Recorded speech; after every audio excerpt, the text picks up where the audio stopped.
They said the bells in King's Landing rang a different tune that day, one that shivered through every alley and market stall, across every noble keep in September. Never had the city's squares felt so alive, so charged with unspoken possibility. The faith militant had marched through the dusty streets at dawn, steel-clad devotees with the seven-pointed star etched on their breastplates, a silver glimmer announcing their arrival. The small folk gathered around them, forming ragged crowds that watched in something between fear and awe. The air was so thick with incense and sweat that one might have thought the entire city a grand temple. With every step, the faith militant exuded an aura of unmistakable authority, and behind them there was a silence that spoke louder than any riot or rebellion could. King's Landing, once a city defined by the glitter of red and gold Lannister banners or the hints of green Tyrell roses, now seemed possessed by an unearthly hush. Word had spread like wildfire. The faith was about to declare a king of its own, a new monarch not chosen by bloodline but rather by piety, by the grace of the Seven.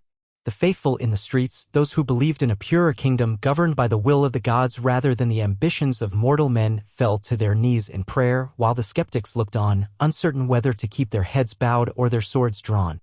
It had begun in whispers in the secret corners of King's Landing, where the High Sparrow's teachings lingered long after his demise. Though his bones were dust, the seeds he'd planted had grown into a dense, tangled vine, creeping across the seven kingdoms with unstoppable force. The monarchy had weakened itself through war, treachery, and debt so monumental it choked every wagon route from the Crownlands to the Westerlands. The great lords had turned inward, exhausted from years of conflict, busy shoring up defenses and forging uneasy alliances. In their weariness, few had the strength or inclination to challenge the renewed faith militant, especially when it preached justice and moral rectitude. The small folk, battered by famine and plague, turned to the Seven for solace, and in the process they placed new hope in those who wielded the seven-pointed star as both symbol and weapon. Quietly, almost imperceptibly at first, the faith militant began to fill a vacuum of power in King's Landing. Its presence in the streets grew more conspicuous, its knights recognized in taverns and alleyways, its influence felt in every sept from Flea Bottom to the Street of Silk. And with it came the Watchers, the devout who whispered of a kingdom that might finally be rid of the tyranny of aristocratic cruelty. The High Septon, titled the Shepherd of the People, became the figurehead of a new movement that promised deliverance from the sins of the old regime. His name was Septon Ronal, a tall, gaunt man with pale green eyes that gleamed with fervor. He'd once been a simple parish septon in the Reach, famed for gentle wisdom and calm counsel, until a wave of pilgrims had carried him to the city in the wake of the War of the Five Kings. Over years of wandering and consoling the war-torn and the destitute, Ronald's humility had transmuted into unshakable resolve. By the time he took the mantle of High Septon, he had become a spiritual beacon around which the faith militant rallied. Some said it was the Seven who gave him the boldness to consider the unthinkable. If the throne was a defiled seat of power, if the monarchy had proved itself corrupt, perhaps it was the duty of the devout to seat a righteous king, a man chosen not by lineage but by the grace of the Seven themselves. In the Red Keep, those still loyal to the Targaryen name, or to whatever tenuous dynasty sat upon the Iron Throne, found their corridors haunted by a strange and unspoken dread. Each day brought a new rumor. The faith militant was gathering swords. The High Septon was holding secret councils. A certain pious knight, beloved by the Septons, was rumored to be the chosen champion. Such talk made the castle's shadows lengthen. Queen Regent Johanna, a black-haired lady of formidable cunning, found herself awake at nights, pacing along the map of Westeros in the painted table room. She watched by candlelight as the realm's borders blurred, her anxieties filling each corner with specters of revolt and betrayal. She was no stranger to political maneuvering. Indeed, she'd played the game as fiercely as any. But this was different. This was not an average rebellion, not a pretender with a claim of Targaryen or Baratheon or Lannister blood. This was a movement that found its roots in the hearts of peasants who prayed daily for deliverance. It was a rebellion in the name of the gods themselves, or so it claimed. And that made it dangerous in ways that cold steel alone could not match. The day arrived like thunder. The faith militant blocked off the streets leading up to the Great September of Baelor. They allowed commoners to pass only if they came unarmed and willing to kneel. Scores of people filled the squares, a river of ragged clothes and hopeful eyes. Merchants stopped their trading. Fishwives abandoned their stalls. Even the gold cloaks, sworn to defend the city on behalf of the crown, found themselves uncertain whether to draw swords or drop to their knees. In truth, many had families who looked to the Seven for mercy. Many carried the star of the mother or the smith about their necks. And so, in the early morning mist, a hush fell over King's Landing as thousands looked upon the steps of the great September. The faith militant stood in 2 lines, forming a corridor of steel for the High Septon and those behind him.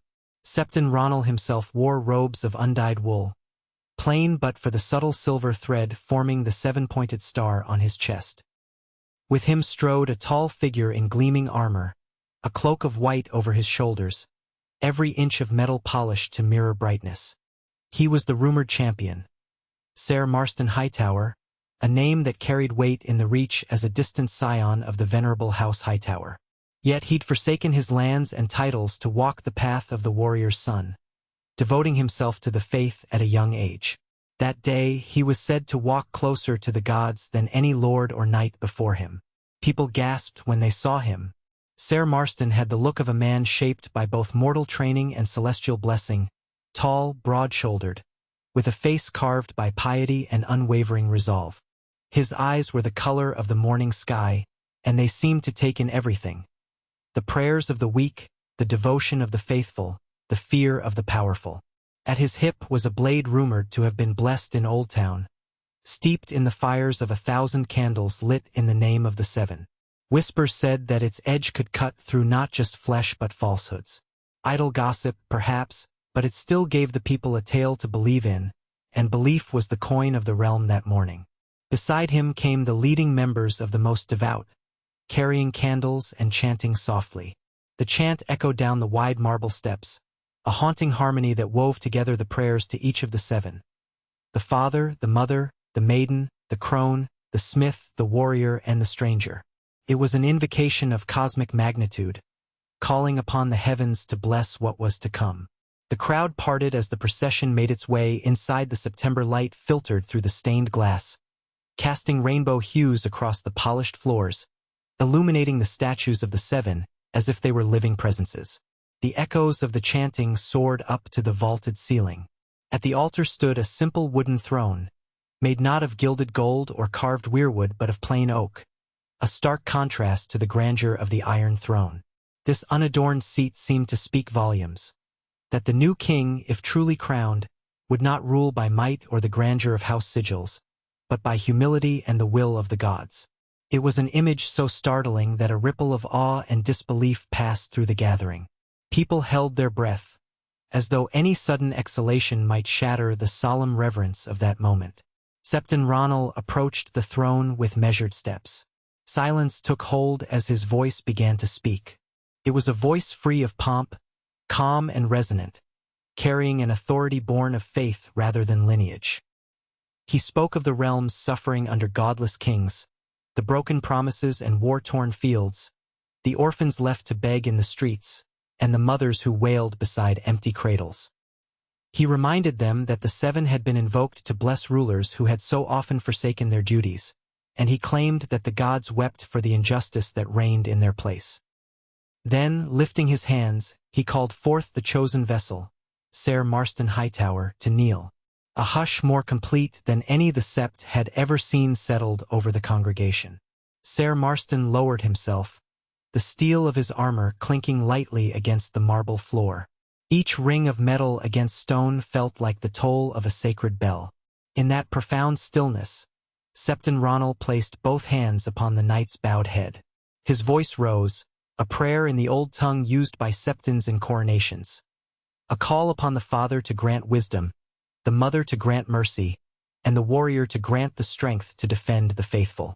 It was not a coronation that invoked Aegon the Conqueror or any Targaryen tradition. It was, instead, a ceremony the faith had long reserved for anointing warrior monks, men who would stand as living symbols of righteousness. But that day, with the entire city witness, it was no longer just a ceremony for another night. With measured, deliberate grace, Septon Ronal set a slim crown of hammered steel upon Ser Marston's head, a circlet adorned with 7 small crystals, each representing a facet of the divine. The crystals caught the sunlight streaming through the sept's stained glass windows and burst into a kaleidoscope of color. Gasps and murmurs spread through the crowd, as if they had witnessed a miracle. And perhaps they had. For in that moment, the faith had done the unthinkable. It had made itself a king. The tension was electric. Eyes darted around, unsure what would happen next. Would the gold cloak storm the sept? Would the queen regent appear in a storm of wrath, denouncing the ceremony as high treason? But no immediate assault came. Instead, a profound and uneasy silence lingered over King's Landing. Even as the newly crowned King Marston Hightower rose, the crystals on his steel crown shimmering, he turned to face the crowd, his expression solemn. Not an exultant conqueror, but a man visibly weighed down by the magnitude of what had just occurred. He lifted his hand, and though he did not speak, the hush deepened into reverence.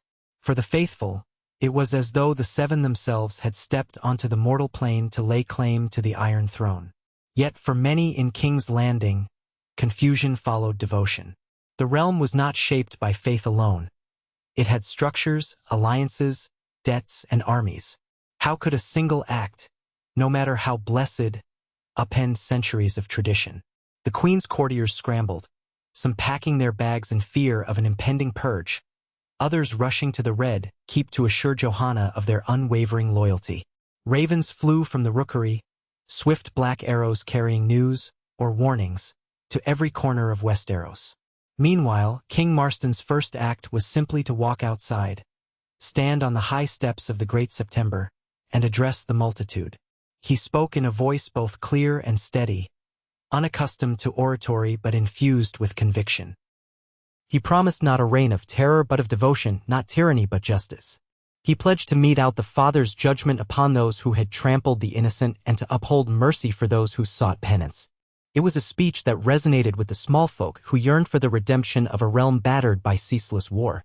That afternoon, as the sun climbed above the city, an unlikely stillness settled over King's Landing. Streets that had been tense battlegrounds for so many intrigues seemed calm, subdued by the enormity of the day's events. Quiet prayers could be heard in scattered corners.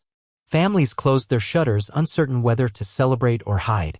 Across the city walls, the banners of the crown hung limp in the unmoving air.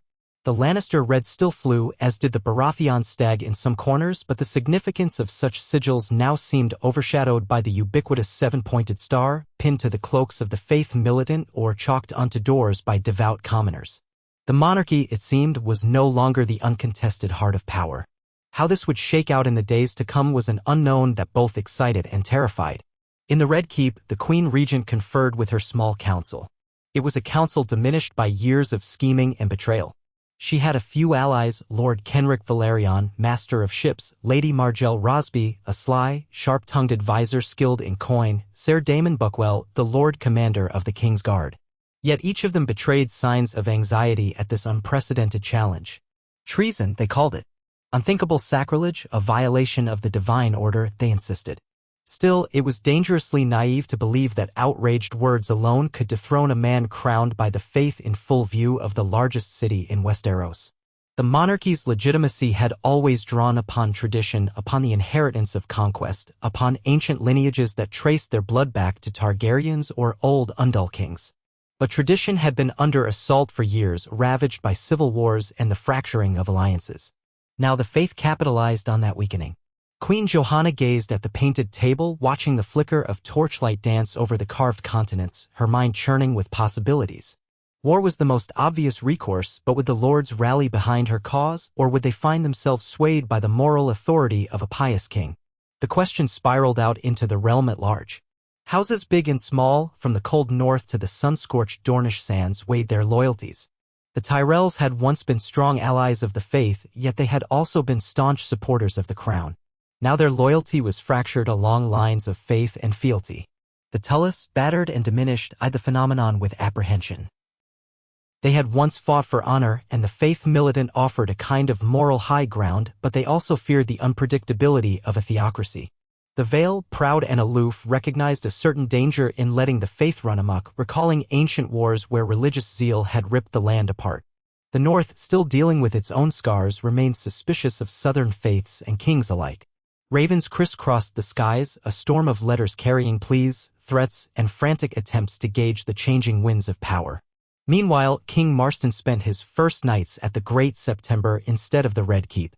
This was an affront to all conventional expectations, for every king since Aegon the Conqueror had taken the royal chambers within that castle. But Marston showed no desire to rest his head where so many had conspired and killed. The Faith Militant set up an impromptu guard around the September.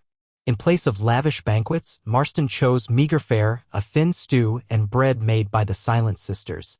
There, in the candlelit corridors, he prayed and conferred with his spiritual advisors on how to guide a kingdom that had never before bent the knee to a king anointed by the faith.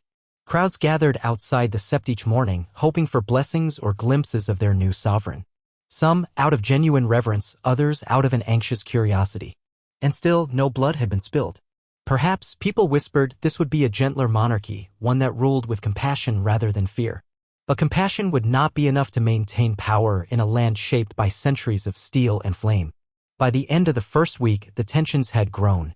The city's goldcloaks found themselves receiving conflicting orders, the Queen Regent commanding them to guard the Red Keep, the Faith Militant exhorting them to protect the commoners. Squads of soldiers patrolled in nervous pairs, uncertain whether to bow to King Marston if they passed him in the street or if that act would mark them as traitors in the Queen's eyes. Confrontations were inevitable. One morning, a minor lord from the Stormlands, outraged by the faith's presumption, attempted to accost the king on the sept steps. The man was quickly surrounded by Faith Militant knights, and though he howled about treason, it was clear his cause had little support among the crowd. Another day, a group of starving beggars broke into a wealthy merchant's storehouse, claiming the king of the faith would want them fed, and the goldcloaks had to break it up.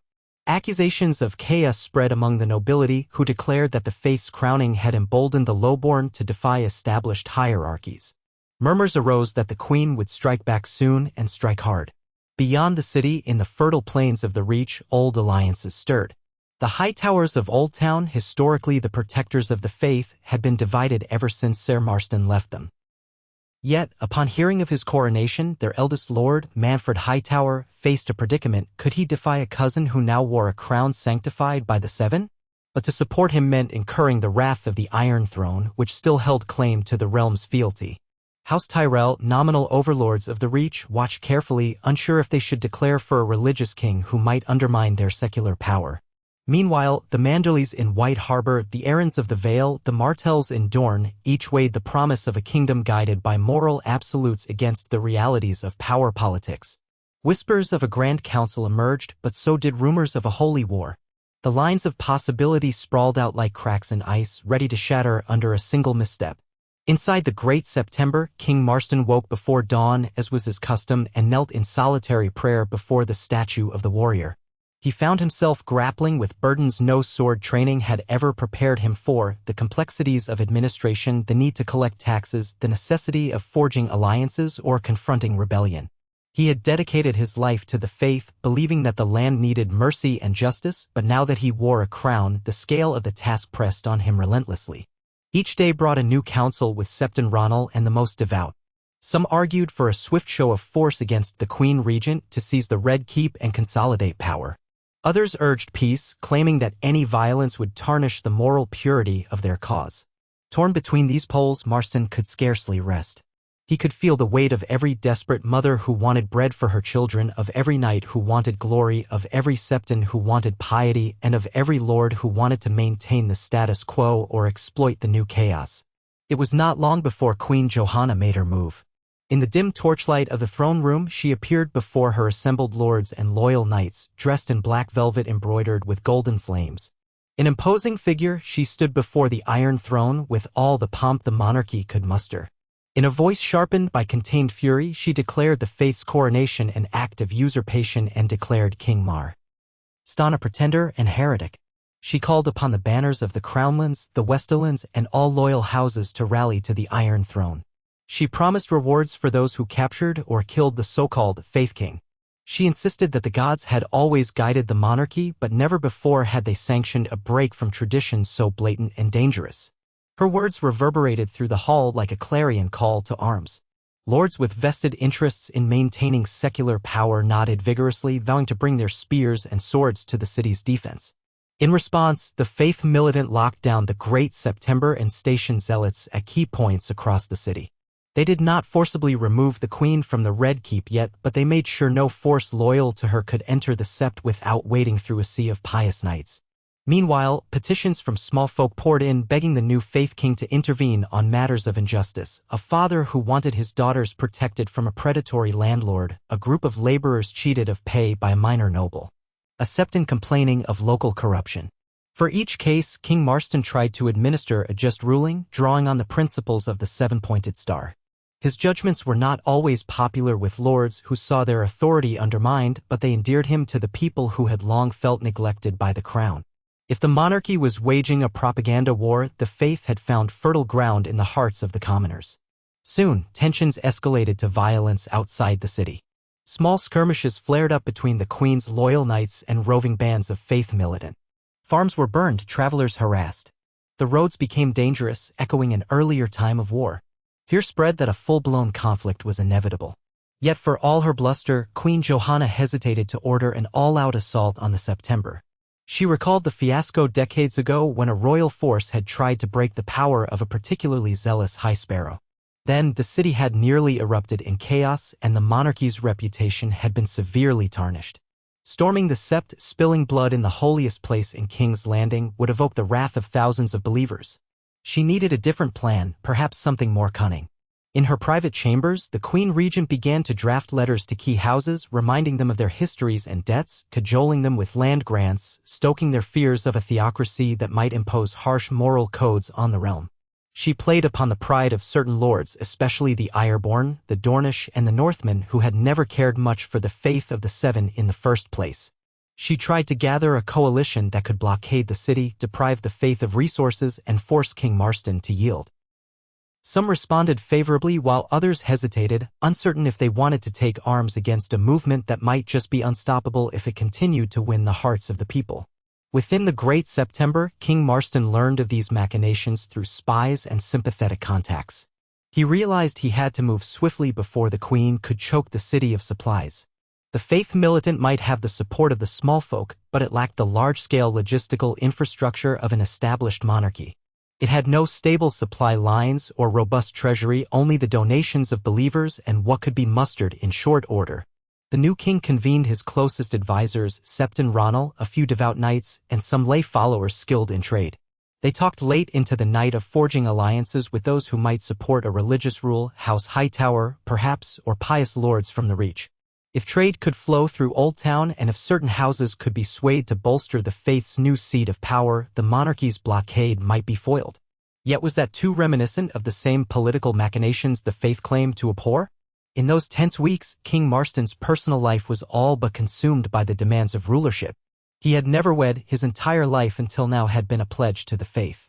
Now some of his advisors quietly suggested he consider marriage to a powerful house's daughter, thereby securing an alliance to stabilize his throne. Marston's eyes hardened at the suggestion, seeing it as an example of worldly compromise. Still, he did not dismiss it outright. He understood that if the faith were to survive this test, it might need to embrace certain pragmatic measures. What was a crown if the realm fell into chaos? Every day he prayed for guidance, for a sign from the Seven that he was on the right path or that he should relinquish the crown if it meant more bloodshed. Yet no sign came, only the unrelenting stream of pleas, crises, and looming threats. Meanwhile, stories of miracles began to circulate among the commoners. A child born with a crippled leg was said to walk after King Marston placed a hand on him and prayed. A group of bandits in the Riverlands allegedly laid down their arms upon hearing the new king's sermon recited by a devout traveler. These tales might have been exaggerations or outright fabrications, but they spread hope. Hope that perhaps a new day was dawning for the Seven Kingdoms, one not overshadowed by dynastic feuds. Whether the rumors were true or not, they fortified the faith's narrative that Marston was chosen by the Seven, that his rule was sanctified, that to oppose him was to oppose the God's plan. Yet darker rumors also circulated, whispered in taverns and back alleys. Whispers that the Faith Militant was executing those who criticized Marston's rule, drowning them in barrels of holy water or burning them as heretics. Tales of zealots from remote septs who seized local lords and forced them to renounce their feudal claims. Whether these rumors were wholly true or only partly so, they revealed the shadow side of religious fervor. The line between devotion and fanaticism grew perilously thin. King Marston, for his part, made a show of condemning acts of cruelty in the name of the Seven. But in a kingdom so large, the grip of central authority, even if sanctified, could not reach every corner. Fanatics acted on their own convictions, believing themselves the righteous hand of divine justice. As winter approached, the realm teetered on the edge. Queen Johanna's alliances coalesced around King's Landing, threatening to encircle it. House Lannister in the Westerlands pledged their might, sending columns of armor and gold-laden wagons. From the Crownlands, loyalists to the Iron Throne pledged to hold the city gates. Yet inside the city, the faith militant stood guard at the Great September and had effectively made King Marston a co-ruler, if not the primary ruler. The Queen's banner still flew over the Red Keep, but how long could that last if Marston finally decided to march on the castle? The standoff set nerves on edge. It could not last forever, and no one wanted to see the city drenched in blood. Finally, a flashpoint arrived. One brisk morning, a column of loyalist knights from the Crownlands attempted to escort a royal cart of supplies into the Red Keep, ignoring a new checkpoint established by the faith militant. Words were exchanged, tempers flared, and a scuffle broke out. In the chaos, a young squire fell off his horse and was trampled to death. Outraged loyalists drew steel. Faith militant knights responded in kind. Shouts turned to screams, and blades clashed in a swirl of confusion. By the time the violence subsided, a half-dozen men lay dead, their blood staining the cobblestones. Shock rippled through the city. This was the first open violence between the monarchy's forces and the faith militant since Marston's coronation. The question now was whether it would be the last. That day, King Marston emerged from the sept, fully armored except for his helm, which he carried under one arm. He walked with measured steps toward the site of the clash, the crowd parting to let him pass. A hush fell. He knelt beside the bodies, placing a hand on each, saying a prayer for their souls. He made no grand speech. He only let the people see the tears that fell from his eyes, tears of sorrow for the realm he had hoped to heal. Then he rose, turned to the watchers, and spoke in a soft but resolute voice. He called this violence a tragedy born of stubborn pride, and he begged the city not to succumb to further bloodshed. He would negotiate. He would extend a hand of peace to the Queen. Yet even as he spoke, the faith militant behind him stood in grim silence, swords at their hips, their expressions unyielding. The crowd cheered for Marston's call for peace, but the tension in the air was palpable. Queen Johanna learned of the incident soon enough. She summoned her remaining loyal lords to the Red Keep, her face ashen. They had been inching toward confrontation for weeks, and now the first blood had been spilled. Her hand trembled slightly as she clutched a goblet of wine. She was no coward, yet the specter of a holy war in the capital terrified her. She thought back to the old tales of Maegor the Cruel and the warrior's sons. She recalled how the faith militant had once been powerful enough to challenge even Targaryen dragons. Now there were no dragons left to quell the fires of fanaticism, only men and steel. Could the monarchy truly prevail against a movement so deeply rooted in the people's faith? The Queen's advisors pushed for a decisive strike. Seal off the Great September, starve them out. Crush the faith militant once and for all. But there was no guarantee they would succeed, and even if they did, the realm might never recover from such an atrocity. The Queen found herself wavering, torn between her duty to preserve the Iron Throne and her dread of becoming a queen stained by sept blood. She might yet consider negotiation, she told her council, but it had to be on her terms. The monarchy could not be bent to the whim of zealots. Let the faith retract this farce of a coronation, and then perhaps they could discuss reforms. A message was sent. The Queen would meet King Marston in the throne room under a banner of truce. The city held its breath. On the appointed day, King Marston walked a perilous path from the Great September to the Red Keep. Streets were lined with small folk anxious to see how the confrontation might end. On each corner, a mixture of gold cloaks and faith militant knights stood watch, eyeing each other warily but holding to the truce. Marston was accompanied by Septon Ronald, a pair of faith militant captains, and a handful of faithful commoners who bore no arms. They crossed the moat and entered the Red Keep's imposing gates, passing under the watchful eyes of archers. In the throne room, the Queen waited, dressed in splendid black and gold attire, her posture regal, her dark eyes revealing nothing of her true emotions. Flanking her were the lords loyal to the Iron Throne, each bristling with pride and tension. Marston's gaze swept the hall, noting the stone columns, the glitter of torches against the polished floor. At the far end loomed the Iron Throne itself, a twisted mass of swords hammered and fused together. A relic of conquest, a seat that had claimed the lives of many who thought themselves worthy. Marston bowed his head, offering a formal greeting to the Queen. She returned a curt nod. No one smiled. Septon Ronald began the proceedings by invoking the Seven, calling for peace and unity. The Queen let him finish, then proceeded to ask the question that had weighed on her mind for months. How could Marston dare to claim a title reserved for the line of kings anointed by centuries of tradition? Marston answered calmly, citing the corruption and failures of past rulers, the endless wars, the disregard for the plight of the small folk. He said the gods had spoken through the faith, demanding a righteous king. The Queen replied that no mortal man could presume to speak for the gods on matters of state. Tension flared, and behind each figure, fists clenched. Yet both sides kept their tempers, wary of igniting a bloodbath within those walls. Their voices never rose above a measured cadence, but each word felt like a test of wills. The Queen demanded the faith renounce its claim and return to a role of spiritual guidance, leaving governance to those born and trained to rule.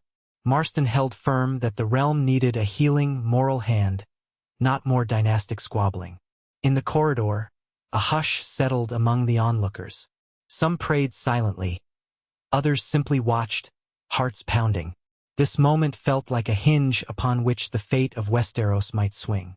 If the Queen and Marston found common ground, the realm might avoid another devastating war. If not, blood would surely drench the streets of King's Landing and beyond. The negotiation was tense, with each side refusing to yield its core demands. Rumors of assassination attempts hung in the air like a poison mist. More than one knight had a sweaty grip on a blade's hilt. And yet, for all the intensity, a strange respect seemed to take root between Queen Johanna and King Marston. She saw in his eyes an honest conviction, not the usual empty ambition. He saw in her a steadfast dedication to the realm, even if that dedication was shaped by a belief in regal traditions. At the end of hours of back-and-forth debate, they emerged with a tentative proposal. A shared regency of sorts, a provisional arrangement where King Marston would hold authority over religious and moral matters, judgments and the upholding of certain laws, while the Queen retained control over the secular administration, taxes, foreign policy, and war. It was an awkward compromise, neither side fully satisfied, each wary that the other might renege. But it promised a fragile peace if only both sides could uphold it. Word of the compromise spread quickly through King's Landing. Some hailed it as a victory for reason, others decried it as a betrayal of everything the Faith King stood for. The Queen's supporters accused her of appeasement, and the more zealous Faith militants saw Marston's agreement as a sign of weakness. Nonetheless, the city breathed easier for a moment, grateful that swords had not been drawn en masse. Slowly, an uneasy cooperation formed between the Queen's officials and the Faith's representatives. Trials were re-examined under a more spiritual lens. Tax collectors were instructed to show leniency to struggling peasants. In the short term, the arrangement seemed to quell the immediate threat of civil war. But just below the surface, resentments festered like hidden wounds. Outside King's Landing, the realm looked on with shock and confusion. The notion of a divided monarchy with both a crowned king of the faith and a queen regent of the Iron Throne seemed to defy every norm. Diplomats from Essos scratched their heads at this dual leadership, uncertain whom to address. Lords in the Westlands and the Reach questioned whether to send their taxes to the Queen or to the new faith treasury. Many, especially in the more traditional or less pious regions, mocked the arrangement as a farce. Yet among the small folk, hope endured. They believed they had a new advocate in King Marston, that no longer would lords trample over them with impunity.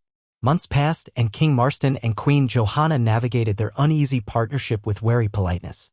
They met once a week in the Red Keep or the Great September, exchanging updates on the governance of the kingdom. At times, they even found points of genuine agreement, curbing the excesses of corrupt officials, sending relief to famine-stricken areas, attempting to unify a fractured kingdom weary from years of bloodshed. But the deeper the compromise set in, the more their respective factions grew restive.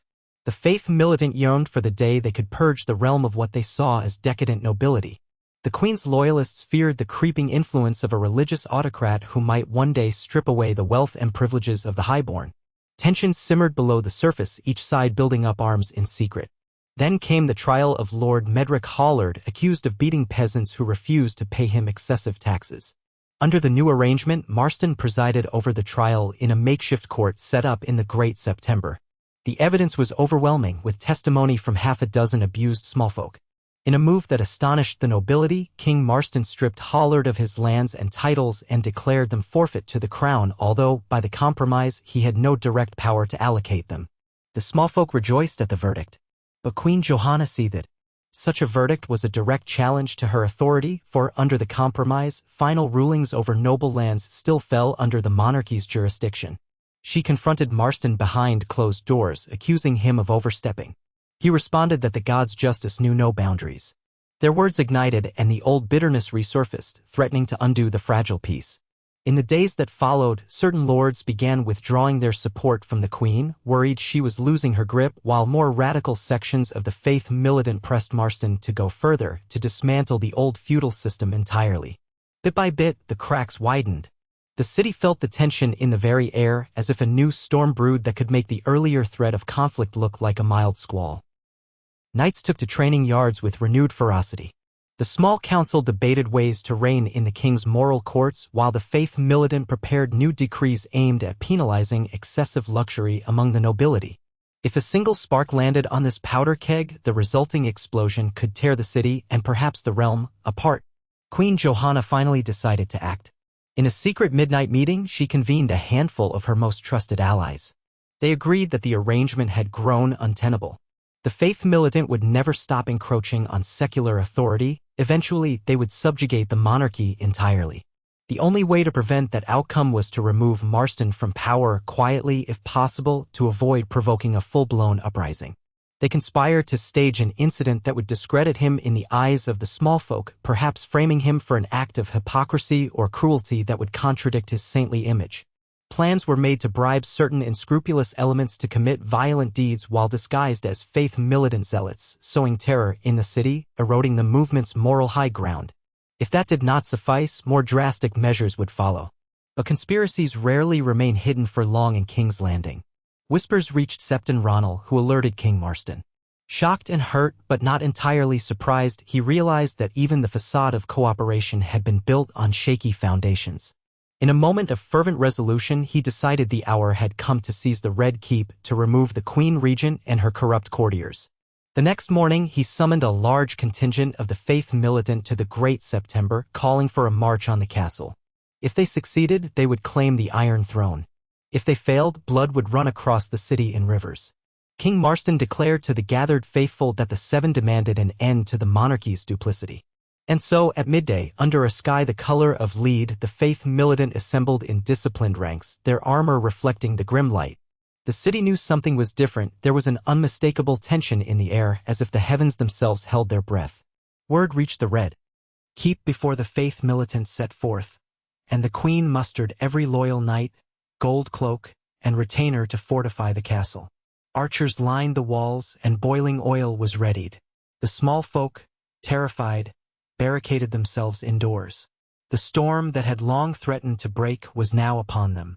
Step by step, the faith militant advanced toward the Red Keep, chanting prayers in unison, the seven-pointed star fluttering on banners overhead.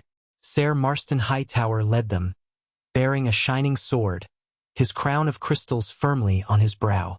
The Queen's forces waited behind the portcullis, hearts pounding. When Marston called out for the gates to open in the name of the Seven, no response came, only the stiff silence of an impending clash. A bitter wind blew in from Blackwater Bay, rustling the banners above the battlements. What followed would be recounted in 1,000 different ways. Some would speak of the valor of the faith militant, others of the Queen's staunch defense of the rightful seat of power. Some would cry betrayal, others would speak of a necessary final confrontation. But all would agree on one thing: the day ended in blood. Arrows rained down from the walls, volley after volley, cutting down devout knights who clutched their star-emblazoned shields.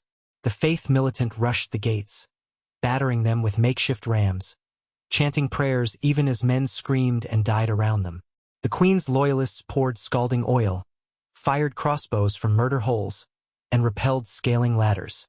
In the chaos, a breach formed when a section of the portcullis gave way, and the faith militant surged into the courtyard. Steel rang against steel, shouts and curses blended into a cacophony of war. Wounded knights thrashed in pools of blood. The smell of fire, sweat, and death hung thick in the air. Amid the melee, King Marston fought like a man possessed, his blade carving through the queen's best fighters. He made his way toward the keep's entrance, determined to confront the queen and end this, one way or another.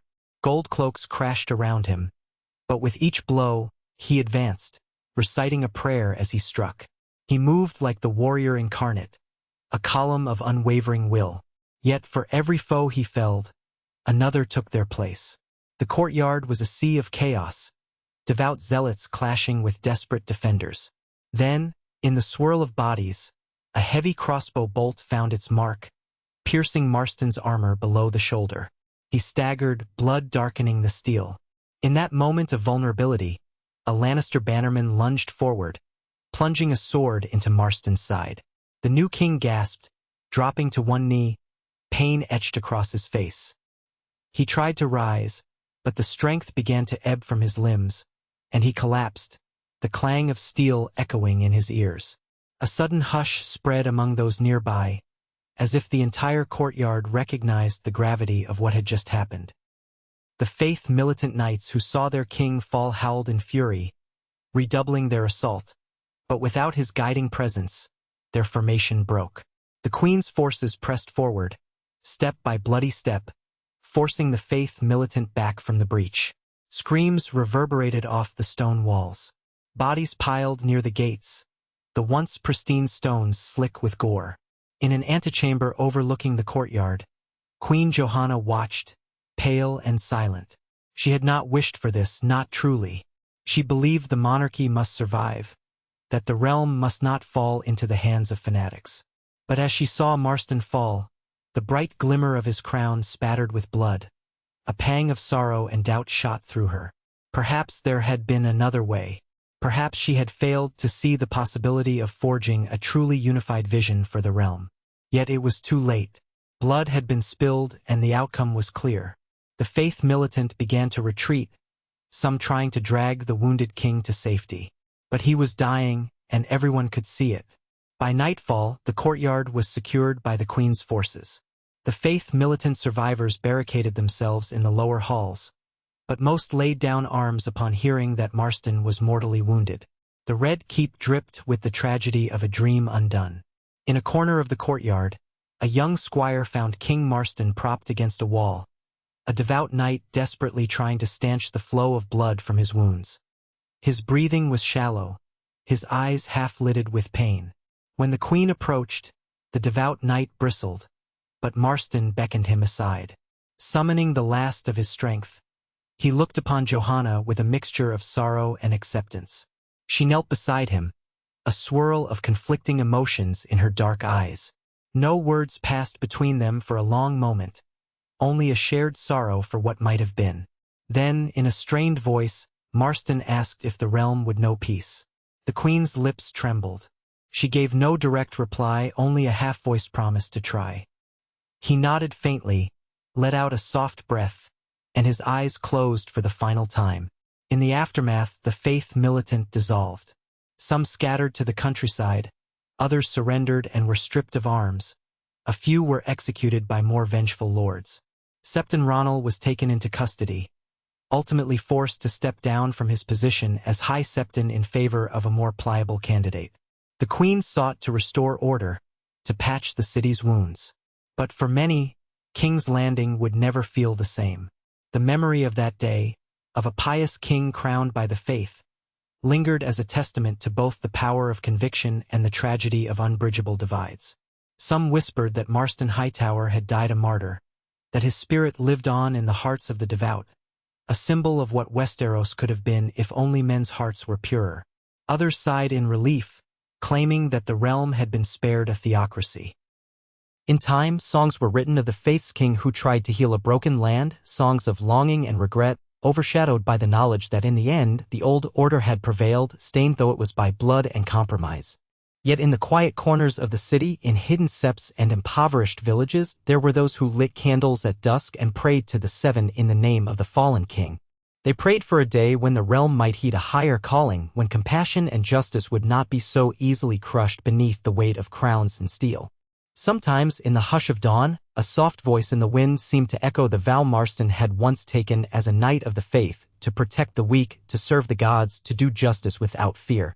Whether the realm would remember or forget that promise was an open question left to the uncertain future of a land too often drenched in its own heartbreak. But in that single, fragile moment, the memory of a devout king crowned in the great September of Baelor shone like a solitary star in a night sky, a testament to the power of faith, and a reminder of the tragic cost when power and piety collide in a dance that leaves no soul unscathed. The sun dipped below the rooftops of King's Landing on the day that King Marston Hightower breathed his last. All across the city, the toll of bells mourned the fallen king, and the people listened from behind bolted doors or shuttered windows, huddled together in anxious clumps. Word spread in the hush of dusk that the valiant man who had worn a crown blessed by the Seven now lay dead in the courtyard of the Red Keep, body cooling under a darkening sky.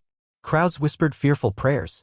Even those who had harbored doubts about the faith's new monarchy spoke in hushed tones, shaken to the core at how swiftly and brutally the final blow had been delivered.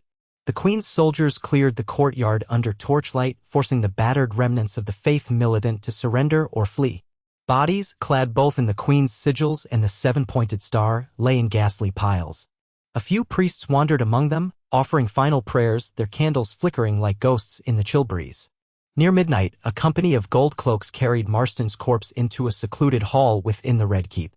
A sorrowful hush enveloped the man handling the body. Not one just passed their lips, for they could sense they were touching the cold flesh of a man who, even in defeat, seemed worthy of veneration. Amid the silence of those dim corridors, Queen Johanna walked with steps that felt heavier than they had ever been in her life. She had watched him fall, had seen the light drain from his eyes. Whatever their differences, she recognized the purity of Marston's intentions. More than any other rival or traitor or usurper she had faced, he unnerved her because he was not driven by greed or blind ambition but by an unshakable faith. And in spite of everything that had happened, she could not help but wonder if the realm had lost something precious that day. She paused outside the room where the body had been laid out. "Let me see him," she said quietly. 2 guards bowed and stepped aside. Inside, the torches revealed Marston's still form upon a wooden table, a simple cloth spread across his middle. The wound that had ended his life was hidden beneath his breastplate, but the stained edges of his armor betrayed the truth. In the torchlight, his face looked almost peaceful, as though he were merely asleep. Johanna swallowed, struggling with the knot in her throat. She remembered how he had spoken to her in measured words, how he had pleaded for the well-being of the small folk and invoked the Seven in every breath. Seeing him now, lifeless, she felt a pang of remorse that no show of triumph could quell. She had planned for the possibility of his death, indeed, had prepared for it, but reality was always harsher than any plan. Slowly, she knelt at his side. No one but the silent guards bore witness as she bowed her head and murmured something that might have been a prayer, though she was not the praying sort.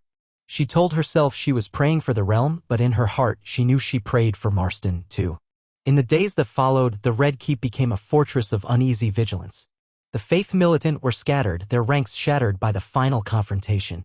Some had surrendered and were taken prisoner, confined to the dungeons in numbers that soon overcrowded the cells.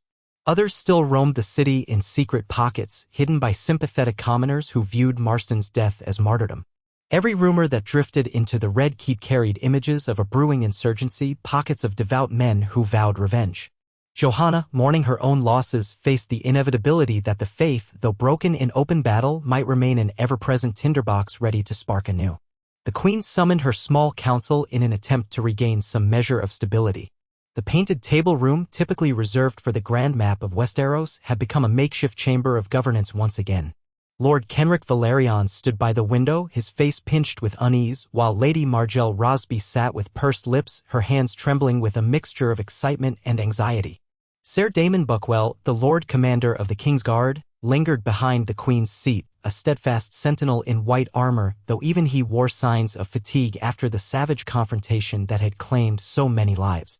When the queen arrived, she looked exhausted, as though she had aged a decade overnight. She waved for the doors to close, and a hush fell over the chamber. "We have ended the immediate threat," she began, her voice subdued. "The Faith Militant will not march again on the Red Keep in the near future." Lord Valerian cleared his throat. "We can't allow them to reorganize, Your Grace. If we do, the city might see yet another uprising, or if not here, then in Old Town or Lannisport. Word travels quickly. We've an opportunity now to cut the serpent's head off for good." Margell Rosby nodded vigorously. "We must ensure that those who still serve the faith's cause face judgment. If we allow them to fester, we risk sparking revolt after revolt. The small folk revere their newly fallen king as a martyr." She left unsaid that everyone now referred to him as the fallen king, a telling shift in the city's parlance. No one called Marston a pretender or a traitor. Even those who had opposed him outright found themselves grudgingly acknowledging his moral convictions, and the rumor of his saintliness in death spread like embers on a dry wind. The queen pressed her fingertips against her temples. "I know what must be done," she said, and for a moment her voice wavered. "But remember how the Faith Militant came to power in the first place. The small folk supported them, and not without reason. They were neglected, abused. We can't simply declare war on them all, or we'll be fighting half the city." "Then what's to be done?" Lord Valerian asked. "We cannot appear weak, Your Grace." She stared at him with tired eyes. "We'll proceed with caution. I'll not condone sweeping massacres or a new wave of burnings. We must be strategic. Selective arrests. Septon Ronald already awaits trial, as do some of the highest members of the most devout who supported Marston's coronation. We'll make examples of the instigators, but we'll also appease the commoners enough so they don't rise up again. We must keep the city fed and safe through the winter. We must demonstrate that the throne cares for them far more than the faith ever did." And so a new policy took shape, though many wondered if it would be enough. Over the next weeks, King's Landing struggled to recover from the violence. Broken cobblestones were slowly replaced, the wreckage in the courtyard was swept away, and the stench of blood faded from the air. Yet the psychological scars remained. At dawn, robed Septons led small processions, singing laments for the fallen. Prayers for King Marston echoed in the alleys, and candles burned in the windows of humble hovels, small shrines erected in his memory. Some whispered that if enough miracles were attributed to him, he might become a saint in the eyes of the faithful. Unsanctioned by the official church or not, the people found hope in the idea that a man of virtue had walked among them, even if he had perished at the hands of worldly power. Queen Johanna observed all this with a mixture of apprehension and guilt. She had not meant to create a martyr, yet now the memory of Marston was everywhere. She felt the stinging irony of it all. In thwarting his direct rule, she had unwittingly sowed the seeds of a legend that might undermine her authority more subtly. What if she became known throughout the lands as the queen who killed the faith's chosen king? She tried to quell her anxieties by burying herself in the daily tasks of governance. She doled out new tax directives, dispatched envoys to uneasy lords, and tried to stabilize trade. Yet each day, ravens brought troubling reports from beyond the city walls. Minor septs in the Riverlands refused to recognize the high septon Johanna had installed. They still prayed in Marston's name, calling him the true king. In the Reach, rebellious pockets of peasants began refusing to pay taxes to their lords, insisting that a government that had slain Marston was illegitimate. All the while, the queen's advisors urged her to clamp down with force, but she held back, aware that if she resorted to brutality, it might incite an even bigger rebellion. Instead, she tried to thread an impossible needle, appear strong enough to maintain order while showing enough leniency to avoid inciting the devout. It was like dancing on the edge of a blade, never sure which misstep might draw blood. Meanwhile, the trial of Septon Ronald loomed large as an event that might decide the fate of the uneasy truce between crown and commoners. Ronald had been seized in the final hours of the siege, battered and wounded, the sorrow in his eyes unmasked by any pretense. Now he languished in a cramped cell in the depths of the Red Keep. Some of the Queen's guards whispered that the Septon never slept, that he spent night after night in fervent prayer. A few even claimed to hear him sobbing, not out of fear, but out of remorse for the bloodshed that had befallen King's Landing. Ronald's trial was set to be a grand affair, a statement to the realm. Great lords and ladies were invited to witness it in the throne room, as well as a handful of the city's most respected Septons. The plan, many believed, was to break Ronald publicly, forcing him to denounce Marston's cause. The Queen intended to show that even the highest spiritual leader must bow to the Iron Throne. Yet Ronald's steadfast reputation and his sorrowful dignity posed a challenge. If he spoke with the conviction and moral clarity that had once endeared him to so many, would the commoners in attendance break into sympathy for him? On the morning of the trial, a gray drizzle swept over King's Landing, turning the streets into slick ribbons of mud. The throne room was lit with rows of torches and candelabras, which lent a grim glow to the assembled crowd. Noble lords donned expensive cloaks and tried to avoid letting their boots track the wet outside filth across the polished marble floor. Whispers filled the massive hall, each rumor more dramatic than the last. Some said Ronald had lost his mind. Others claimed he would call down the wrath of the Seven upon any who tried to judge him. The hush became tangible when the guards finally led Ronald forward in chains. He looked pale, but his stride was steady, a slow dignity to each step. The queen watched from atop the dais. Her face betrayed little emotion, though her hands clenched the arms of the Iron Throne so tightly that her knuckles whitened. She did not enjoy the spectacle, but she saw no alternative. Marston had forced her hand in life. She could not allow his lieutenants to undermine her authority after his death. A herald began to read the accusations. Treason. Incitement of armed uprising against the crown. Consorting with zealots who had committed violence in the city. The final words echoed through the throne room. How does the prisoner plead? Ronald lifted his gaze, and for a moment it seemed he looked not just at the lords and ladies but at the entire realm. If it is treason to anoint a king who would restore righteousness, then I am guilty, he said, his voice firm. If it is incitement to preach that the Seven demand compassion and justice, then I am also guilty. A murmur spread through the crowd. The queen drew in a sharp breath, some of her counselors tensed, but no one dared shout him down. She motioned for him to continue. Yet I stand here in these chains, he went on, voice low but resonant, because of blood spilled. I cannot deny it was spilled in the name of the faith. I had wished to prevent further harm to the innocent. I realize now our path led to more suffering, and I grieve for that. But do not ask me to renounce what we stood for that was the dream that King Marston died trying to fulfill. Again, there was a stir among the onlookers. The queen suppressed the urge to show her unease. She had expected a defiant speech, but she had not expected the sorrowful conviction that seeped from every syllable. Ronald's words felt like an elegy to the entire city, to the memory of a king who had claimed no rightful bloodline, only the blessing of the Seven. For 3 days, the trial continued. Witnesses were called to describe how Ronald had conspired to crown Marston. Some testified that Ronald had encouraged knights of the faith militant to prepare for violent confrontation. Others, often poor, rag-clad commoners, spoke in his defense, telling how Ronald had provided them with food and shelter, how he had listened to their grievances when no one else would. The queen and her advisers listened with stoic composure, but inside, Johanna felt a storm of conflicting emotions. The truth was complicated, like the man himself. She could not banish the haunting question that clung to her thoughts. Had Ronald truly sought to change the realm for the better, or had he been seduced by the dream of power, cloaking ambition in the robes of piety? On the final day, Ronald was offered a last chance to speak in his own defense. He stood straight even though the shackles bruised his wrists, and glanced around the throne room. Sunlight streamed through high windows, catching the dust motes in gold beams. In that hush, he began, I have no defense for treason. We chose a path that led to conflict. Our hope was to cleanse the realm of corruption, but we must bear responsibility for the violence unleashed. He paused, and his eyes landed on Queen Johanna. Your Grace, I ask not for my life, but for mercy upon the small folk who believed in King Marston. They are not traitors. They are good-hearted, weary souls who wanted a just realm. Punish me if you must, but do not punish them. Queen Johanna felt her throat tighten. She knew every word of his was designed to strike at her conscience. She steeled herself. Lord Justiciar, she declared, turning to the robed official who would pronounce the sentence. Have you reached your verdict? The Lord Justiciar, an aging man with a stooped spine and careful eyes, inclined his head. We have, Your Grace. The accused, Septon Ronald, is found guilty of inciting rebellion against the crown, of unlawfully crowning a pretender, and of conspiring to overthrow the rightful authority of Westeros. The penalty, he hesitated just long enough to let the tension climb. The penalty is death. A low gasp rippled through parts of the audience. Many had expected this outcome, yet hearing it spoken aloud crystallized the gravity of the moment. Ronald bowed his head, lips moving as if in silent prayer. Before the herald could end the proceedings, Queen Johanna raised a hand. Wait.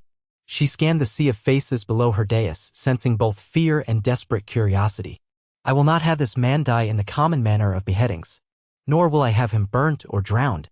The realm has had enough blood, and though we must show the price of treason, I will not create another spectacle that might stoke the faithful's anger. A hush deeper than before fell. Some of the lords and ladies glanced at each other, anxious. Others pressed forward, trying to catch every subtle shift in her expression. She stood up from the Iron Throne, ignoring the protest in her stiff spine. Her voice rose to fill the chamber. Septon Ronald shall be given the silent walk. He will be stripped of office and vestments, and he shall traverse the major cities of the realm on foot, proclaiming the mercy of the crown and urging peace. He will be accompanied by an armed escort both for his own protection and to ensure compliance. This will be his penance and his final service. Should he attempt to escape or should further violence stem from his presence, we reserve the right to carry out the sentence of death immediately. Should he survive the journey and perform his duty, he will live out the rest of his days in the cloister at Dragonstone, far from any seat of influence. The shock of her words echoed around the throne room. It was an unusual punishment, more humiliating in some ways than execution, yet merciful in others. Ronald lifted his gaze in time to see the Queen's implacable expression. He closed his eyes and inclined his head, accepting this unexpected fate. A wave of chatter erupted as the sentence was carried out. Some courtiers were scandalized. Why not kill him and be done with it? Others praised the Queen for sparing him, a move that might quell some of the lingering resentment among Marston's followers.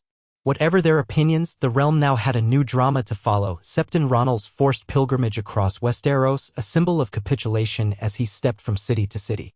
There, in each major sept or market square, he would repeat that King Marston's rising was a grave mistake and that peace under Queen Johanna must prevail.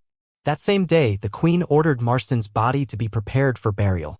She dared not bury him with royal honors, for that would be tantamount to validating his claim to the throne. Nor did she wish to discard him like a common criminal. At last, she decreed that he be interred in a discreet vault beneath the Great September of Baelor in a modest ceremony overseen by only a few trusted septons and knights. No grand tomb, no elaborate effigy, just a quiet place of rest. But rumors flew anyway. Some swore they saw beams of light pierce the clouds the moment his coffin passed into the September.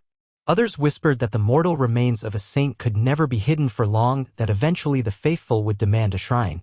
The Queen did her best to silence such talk, but rumors, once loosed, were like seeds caught in the wind. They sprouted wherever they landed.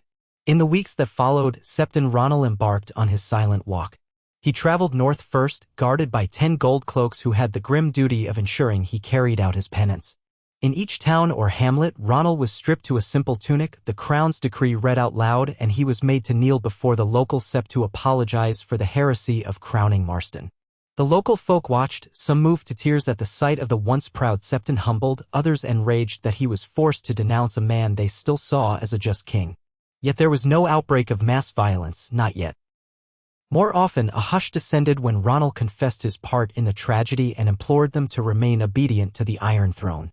His words carried heartbreak, and many who heard them felt that heartbreak seep into their bones, reminding them of the cost of war.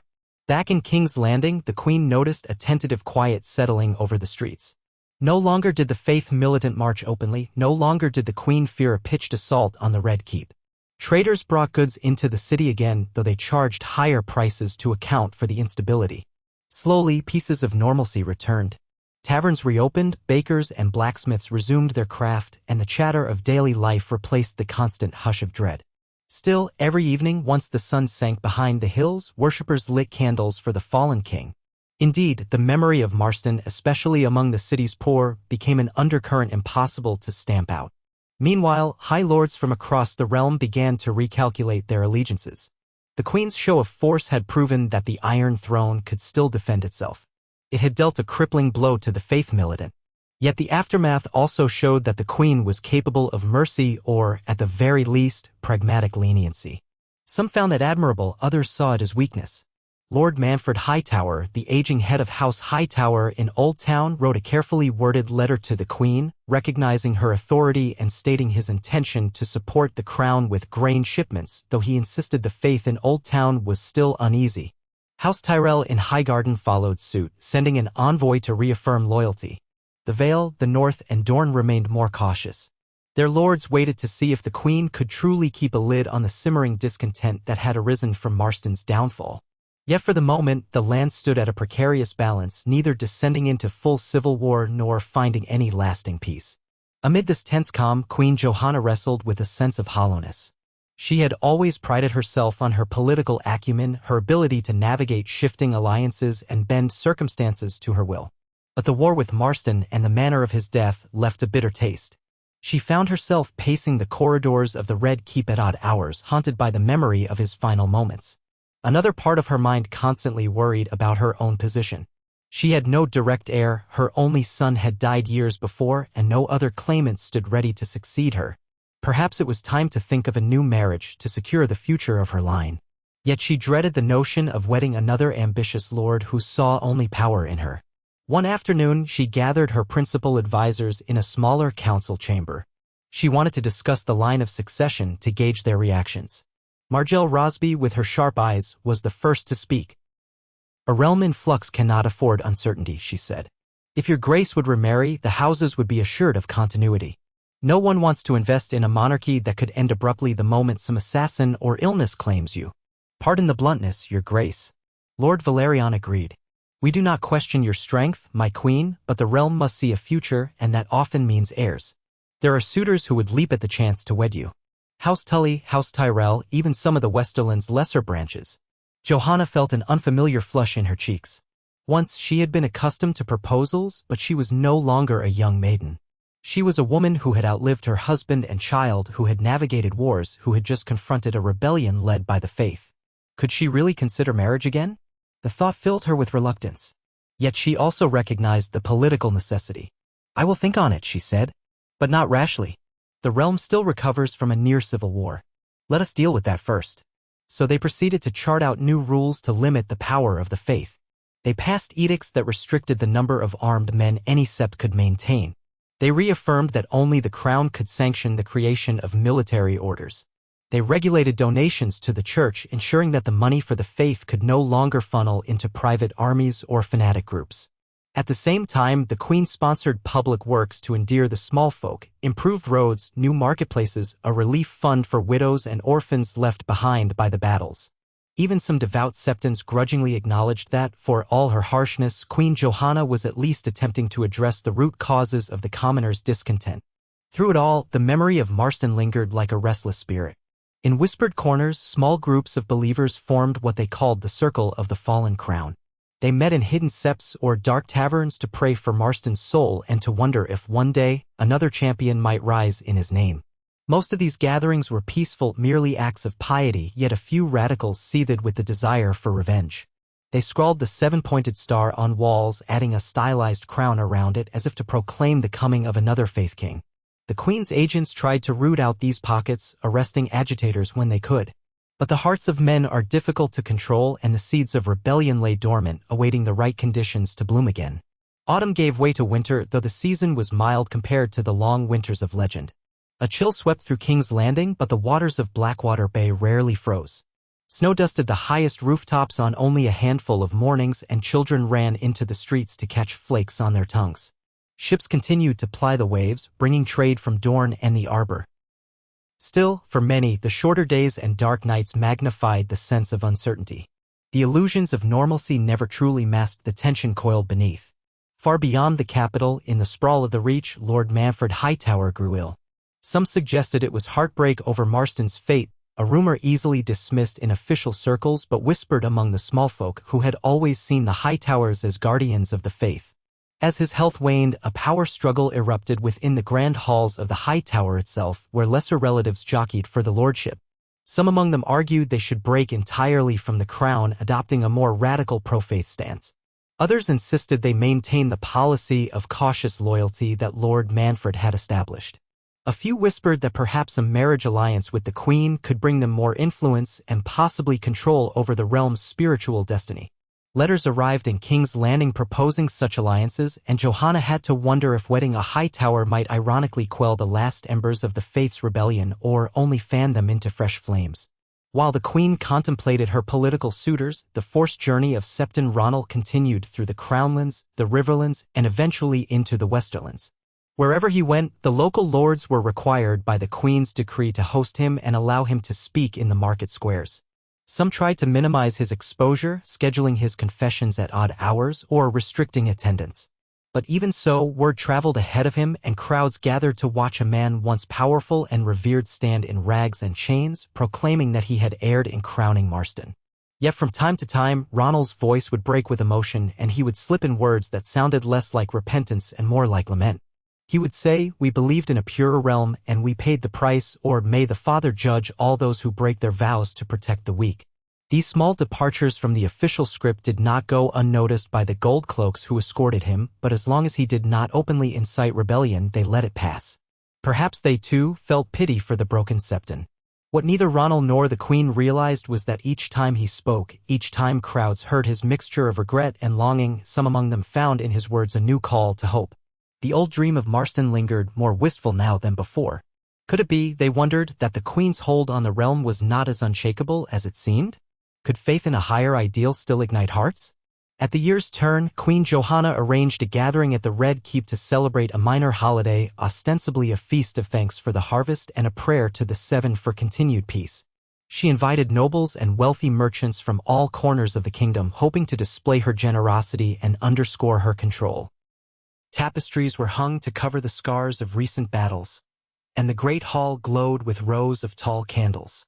Musicians played lively tunes, and the kitchens worked furiously to prepare a banquet grand enough to impress visiting dignitaries. Even the winter gloom could not entirely dampen the spectacle. From the dais, Johanna surveyed the guests. She wore a gown of deep blue velvet, embroidered with golden thread that evoked a swirl of flames, a subtle nod to her family's crest. On her head sat a crown of silver, a more understated piece than the old Baratheon crown, signifying a new era. Lords bowed stiffly, ladies offered curtsies. Foreign merchants arrived with lavish gifts. The Queen accepted them all with measured courtesy, for she knew the gossip that churned among them. Some questioned her wisdom, others admired her cunning. She needed them to leave the feast assured that the monarchy was stable, that the city was safe for business, and that the faith was no longer a threat. But in the swirling throng of guests, she noticed a tall figure wearing a hooded cloak. The figure lingered at the edges of the crowd, speaking to no one, and each time Johanna tried to catch a glimpse of the face beneath the hood, someone else blocked her view. At first, she assumed it to be just another cautious courtier, shy or keeping to themselves. Yet her eyes were drawn to the figure repeatedly, a subtle sense of unease gnawing at her. Something about the posture, rigid, attentive, suggested a presence that didn't belong among the tipsy noblemen and chatty ladies. The Queen took a step down from the dais, ignoring the curious looks of those around her, and moved through the throng. Conversations faded as she glided past. Lords and ladies parted, and she heard scraps of compliments and courtly phrases. "Your Grace, a splendid feast indeed. Our thanks for your invitation." She offered faint smiles, her gaze trained on that cloaked figure. The figure turned as if to leave, weaving through the crowd. Johanna increased her pace, a small spark of alarm igniting in her chest. By the time she reached the place where the figure had stood, the person was gone. Swiftly, she beckoned Ser Damon Buckwell to her side. The Lord Commander scanned her face, recognized her urgency, and followed her quietly into a side passage. "Yes, Your Grace. Did you notice a hooded figure, tall, standing at the edge of the hall?" He frowned. "Many wear cloaks in winter, but I'll order a search if you're alarmed." She hesitated, not wanting to seem paranoid without reason. "Discreetly," she said at last. "Have the guards check the corners, the antechambers. I want to know if we've an uninvited guest." He nodded, set his jaw in a determined line, and slipped away. As Johanna returned to the center of the hall, the music drowned out her thoughts for a moment. Laughter, clinking goblets, and the swirl of dancers created a tapestry of sound and color. Yet she felt oddly detached from it, as if a pane of glass separated her from the revelry. She wondered if she was seeing ghosts. Perhaps the hooded figure was only in her mind, a manifestation of her lingering guilt over Marston. But she knew better than to ignore her instincts. The feast dragged on for hours, culminating in the presentation of a boar so massive it took 4 men to carry. By then, the Queen had forced herself to mingle, accepting polite toasts and praising her guests. She introduced Lord Valerian to a wealthy Braavosi merchant, forging new trade ties. She listened to a Dornish envoy's complaints about border disputes. She nodded to Lady Margelle Rosby's suggestions for boosting city revenues. All the while, the unsettling notion persisted that something had shifted in the corridors of power. She could not define it, only sense it, a subtle tension in the air, as though the tapestry of her rule was stretched taut, any single tear threatening to unravel everything. Eventually, the guests began to retire, some drifting away to private chambers in the keep, others returning to their manses in the city. The queen excused herself, leaving final courtesies to her master of ceremonies. In her private solar, she found Ser Damon waiting with a grave expression. He bowed. "We found no suspicious persons, your grace, but a guard by the postern gate swears he saw a lone figure slip out into the night. He couldn't discern who it was." "And you believe him?" Johanna asked, loosening the tight collar of her gown. "He's a reliable man. Whoever it was, they must have known the castle's layout well enough to find an exit unguarded but for one sentinel. I've ordered more men to patrol. Could it be a spy from a rival house? Or even from the faith?" She considered the possibilities, her mind unspooling dreaded scenarios. "I do not know," she said softly. "But we must remain vigilant. Increase the watch. Double the guard on my chambers. This is no time for complacency." As the night stretched on, the queen tried to rest, but sleep evaded her. She tossed and turned, thoughts churning like storm clouds. In fleeting dreams, she thought she heard chanting, the faith militants' prayers echoing through deserted streets. She saw flickers of torchlight and glimpses of Marston Hightower standing at the threshold of her room, quiet and sorrowful, a sword in his hands. Then she jolted awake in a cold sweat, heart pounding. The bedchambers of the Red Keep felt suffocating. She rose before dawn, drew a cloak around her shoulders, and wandered out to the ramparts overlooking Blackwater Bay. The sky was streaked with pale orange as morning approached, the sea below rippling with calm indifference. She stood there until the horizon brightened, wrestling with the intangible fear that something in the realm was about to change. Perhaps it was the cunning of the lords who eyed her throne, or the restlessness of the common folk who prayed in secret for another faith king. Perhaps it was the memory of a hooded stranger in her hall, or the knowledge that Septon Ronald still roamed the countryside in chains, planting seeds of remorse wherever he went. Whatever it was, she knew her rule was hardly secure. The realm had quieted, but only on the surface, like ice forming over water that still seethed with hidden currents below. With winter's short days passing in a swirl of minor court dramas and ongoing efforts to restore commerce, the queen decided to embark on a royal progress in spring. Typically, the monarchy would tour different regions as a show of presence and power, reminding the lords of their fealty.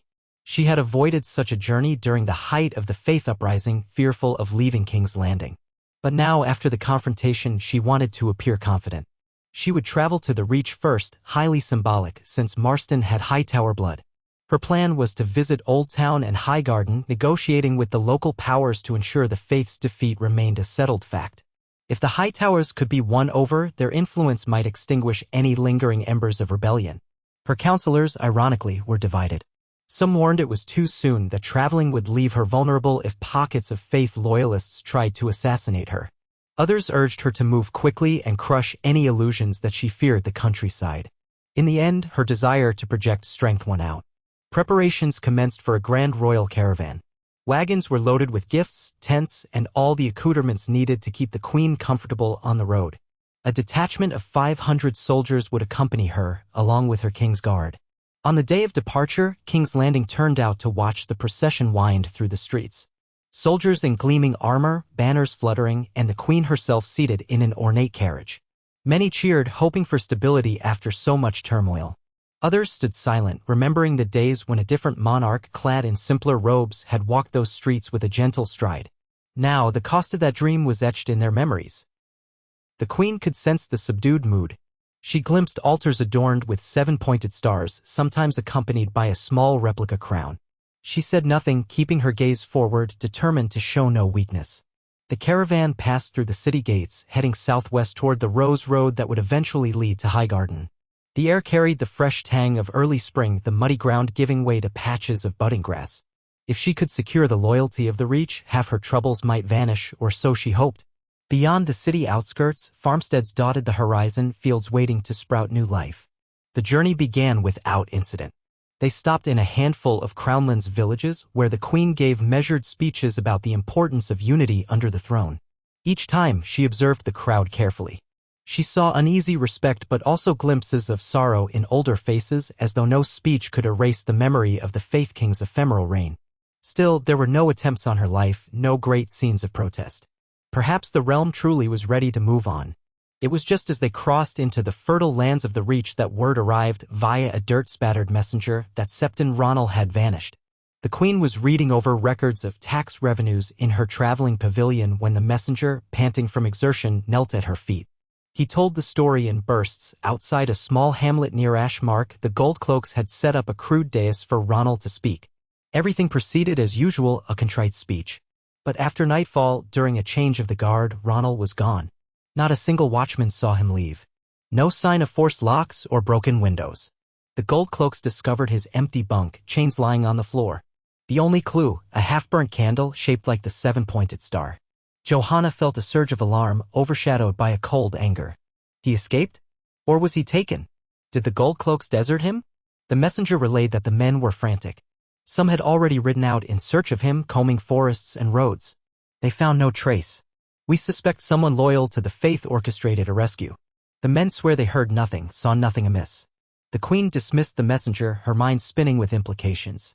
If Ronald was free, would he emerge somewhere else, rallying zealots who still believed in Marston's cause? Would he proclaim a new king chosen by the Seven? Her illusions of final victory over the faith shattered in an instant. This was precisely the kind of event that could ignite an insurrection like a spark in a tinder-dry forest. That evening, she summoned her most trusted advisors and captains within the pavilion, the lamplight casting shifting shadows across their faces. Sir Damon Buckwell stood with arms folded, his white cloak reflecting the torchlight. Lord Valerian had joined the caravan a day earlier, and he listened gravely while a few lesser lords hovered in the background. The Queen explained the situation. Voices rose in agitation. The dog has slipped his chain, one lord spat. If we allow him to roam free, he'll gather zealots. We must find him and break him publicly. Sir Damon's jaw tightened. I'll dispatch riders at once, Your Grace. We can spread out through the region. Though he could have gone anywhere by now if he has allies. Johanna nodded. Do so. Use ravens as well. Put a bounty on his head, alive if possible. We must be careful. If we kill him outright, we risk making him a martyr all over again. Yet we cannot let him remain at large. Not after what happened. What of our progress to the Reach? Lord Valerian asked. Do we divert back to chase him? That might show weakness. A tense pause followed. The Queen exhaled slowly. We can't just turn around and give up our plans. We must not appear rattled. Lord Valerian, you will remain behind with a contingent of men. Start your search in the Crownlands and then expand west if necessary. Sir Damon will continue with me toward Highgarden. I need at least one Kingsguard by my side to ensure my safety, but the rest can help you. Find him, or find where he might be hiding. I want reports sent daily. Valerian bowed, though unease flickered in his eyes. Yes, Your Grace. The next morning, the Queen's caravan and the new search parties parted ways. Johanna traveled onward with a lighter heart than she might have expected. Though troubled by Ronald's disappearance, she took a fierce satisfaction in refusing to alter her course. She would not be cowed into retreating to King's Landing like a cornered animal. The monarchy had to project confidence. Still, every mile she traveled, her mind darted to Ronald, where he might be, what he might be plotting. They pressed on through gently rolling hills. Fields of early spring wildflowers began to bloom, pinks and yellows carpeting the slopes. Occasionally, they passed farmers or shepherds who stared wide-eyed at the royal procession. The days became warmer, the wind gentler. Despite the tension, Johanna could not help admiring the natural beauty of the Reach. At night, the caravan formed a fortified encampment, tents arranged in neat rows, guard patrols circling under torchlight. The Queen slept in a large pavilion with a plush bed, but her dreams remained restless. 3 days into their journey across the Reach, a minor accident occurred. A wheel broke on one of the supply wagons, causing a delay as carpenters rushed to fix it. While they worked, the Queen decided to walk a short distance through a meadow to stretch her legs, accompanied by only a small guard detail. The sky was a brilliant blue, the sun warm on her face. Birds swooped overhead and a gentle breeze wafted the scent of grass and blossoms.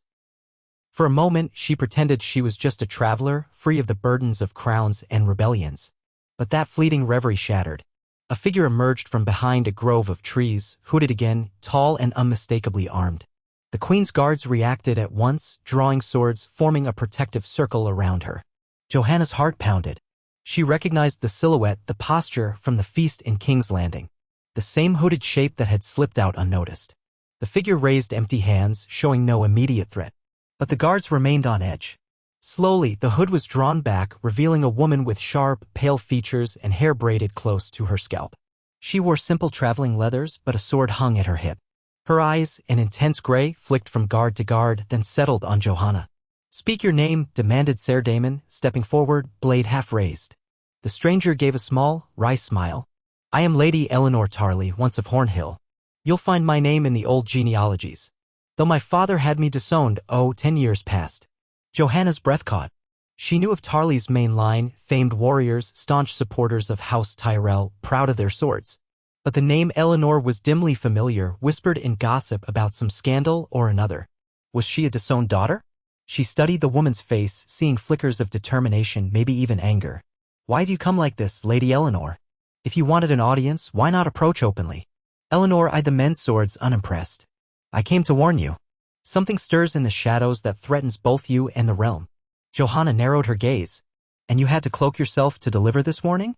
A faint shrug of the shoulders. "You wouldn't have trusted me if I strolled into the Red Keep proclaiming secrets.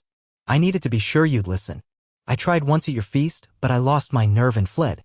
This time, I followed you all the way from King's Landing. If your guards want to kill me, let them. But then you'll never hear what I know." Ser Damon looked to Johanna for guidance. She hesitated, then nodded for him to lower his sword.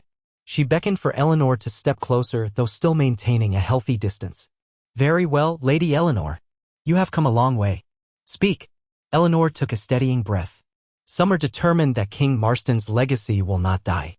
They scheme to anoint a new faith king, one more radical, more willing to spill blood. They have agents spread across the Riverlands and the Reach, gathering funds and allies. Ronald's escape was no coincidence. They plan to unite him with their chosen candidate." Shaken, Johanna said, "And who is this candidate?"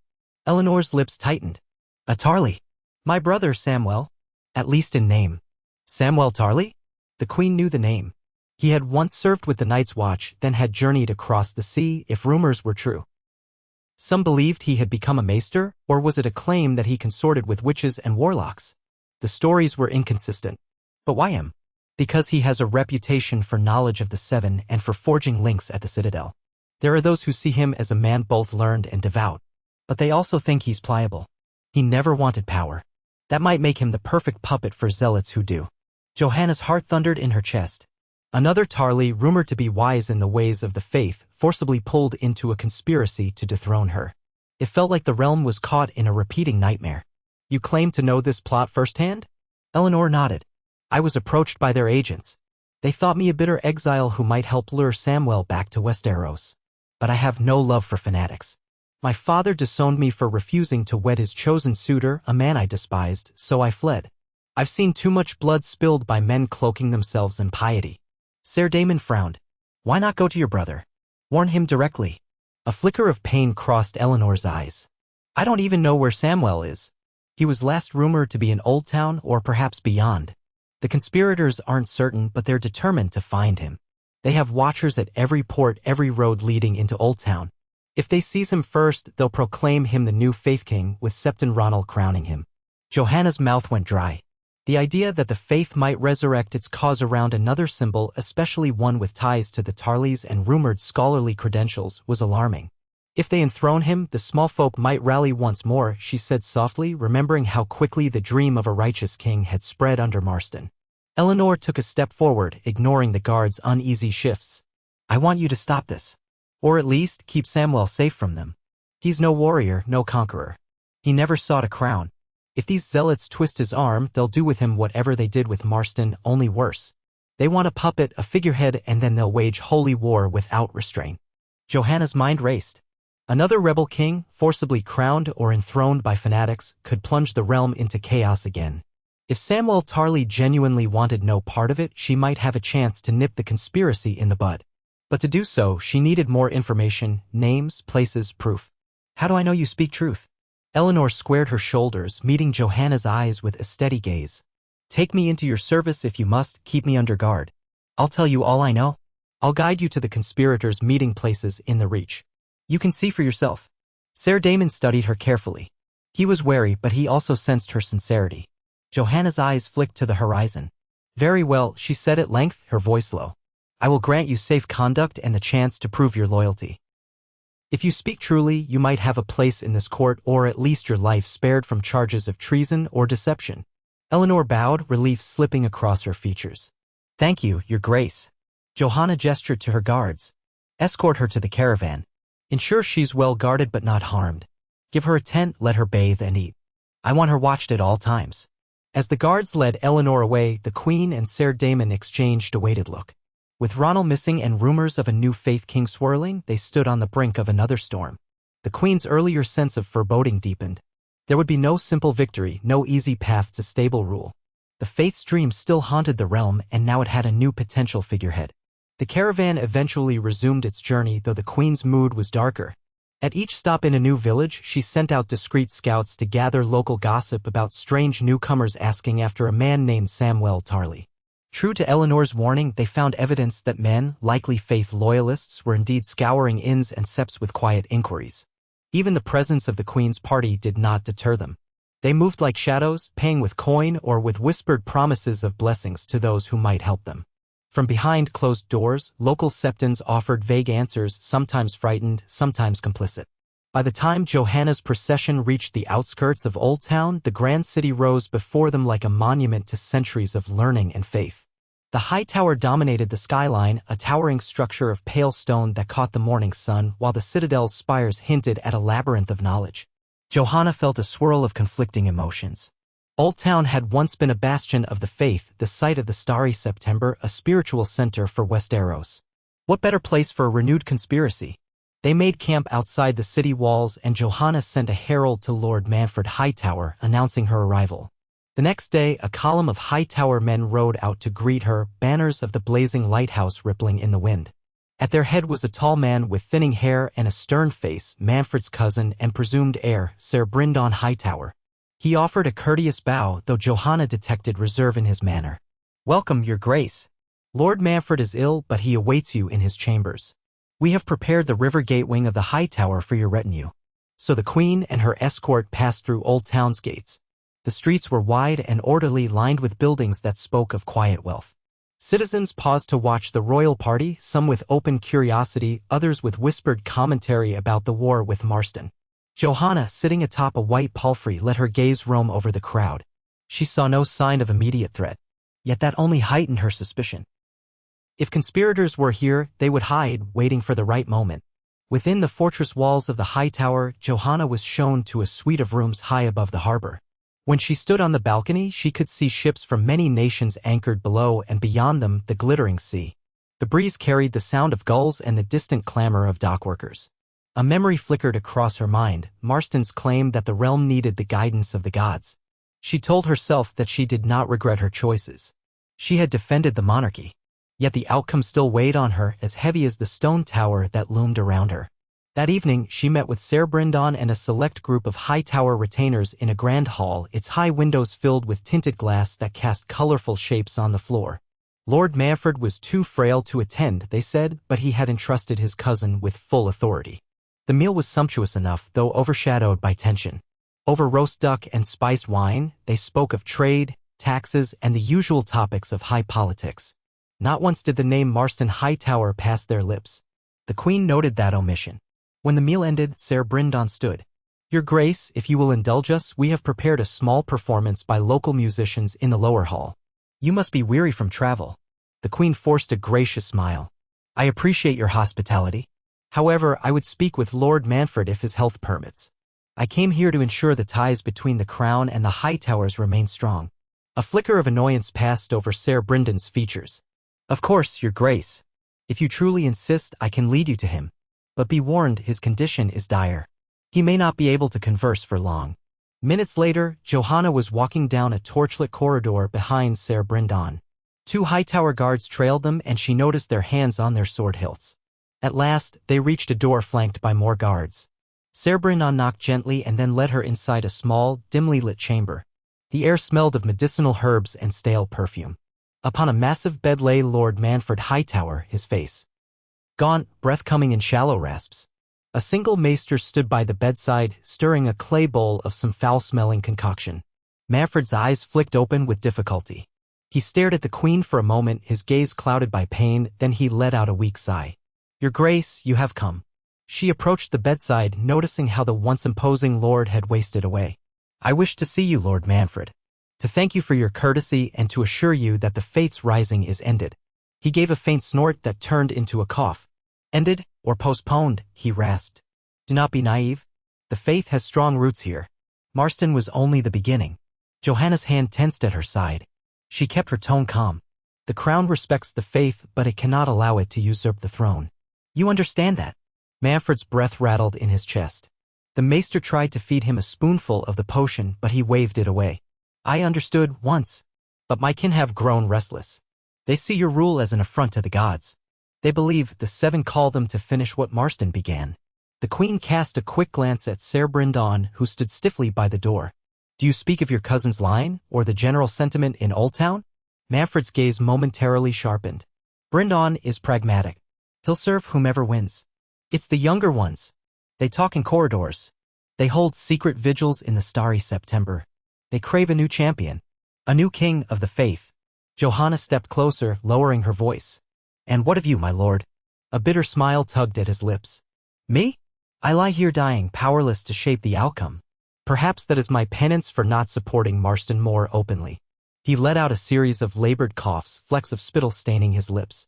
"I see the shape of what's to come, blood and tears, unless someone with sense stops it." She swallowed, unsettled by his words. "I intend to stop it, Lord Manfred. But I cannot do so without your house's help."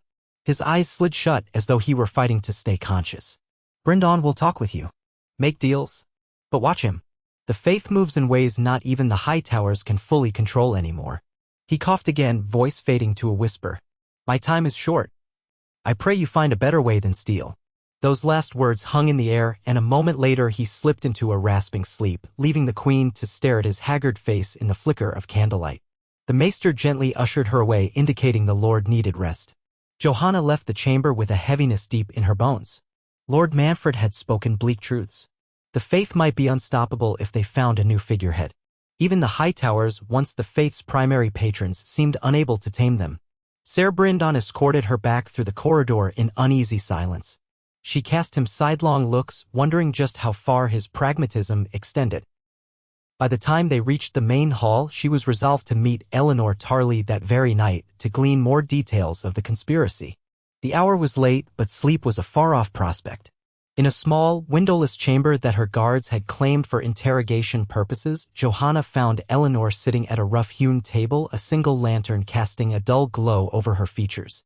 She rose when the queen entered, though the presence of armed guards on either side of her indicated she was not exactly at ease. Johanna wasted no time.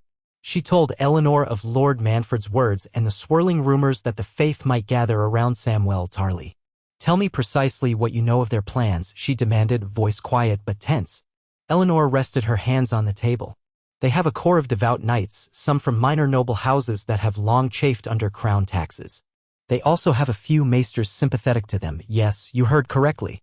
Maesters who see in a faith-based monarchy a chance to reorder the realm with moral laws. They're well-funded, but the greatest piece they lack is a figurehead. Someone with enough spiritual credibility to unify them. Someone who can rival the memory of Marston." "Yes," the queen murmured. "And they've chosen your brother." Eleanor nodded. "He's a curiosity to them, a Tarley with rumored high learning, a vow to the Night's Watch once, but now no longer.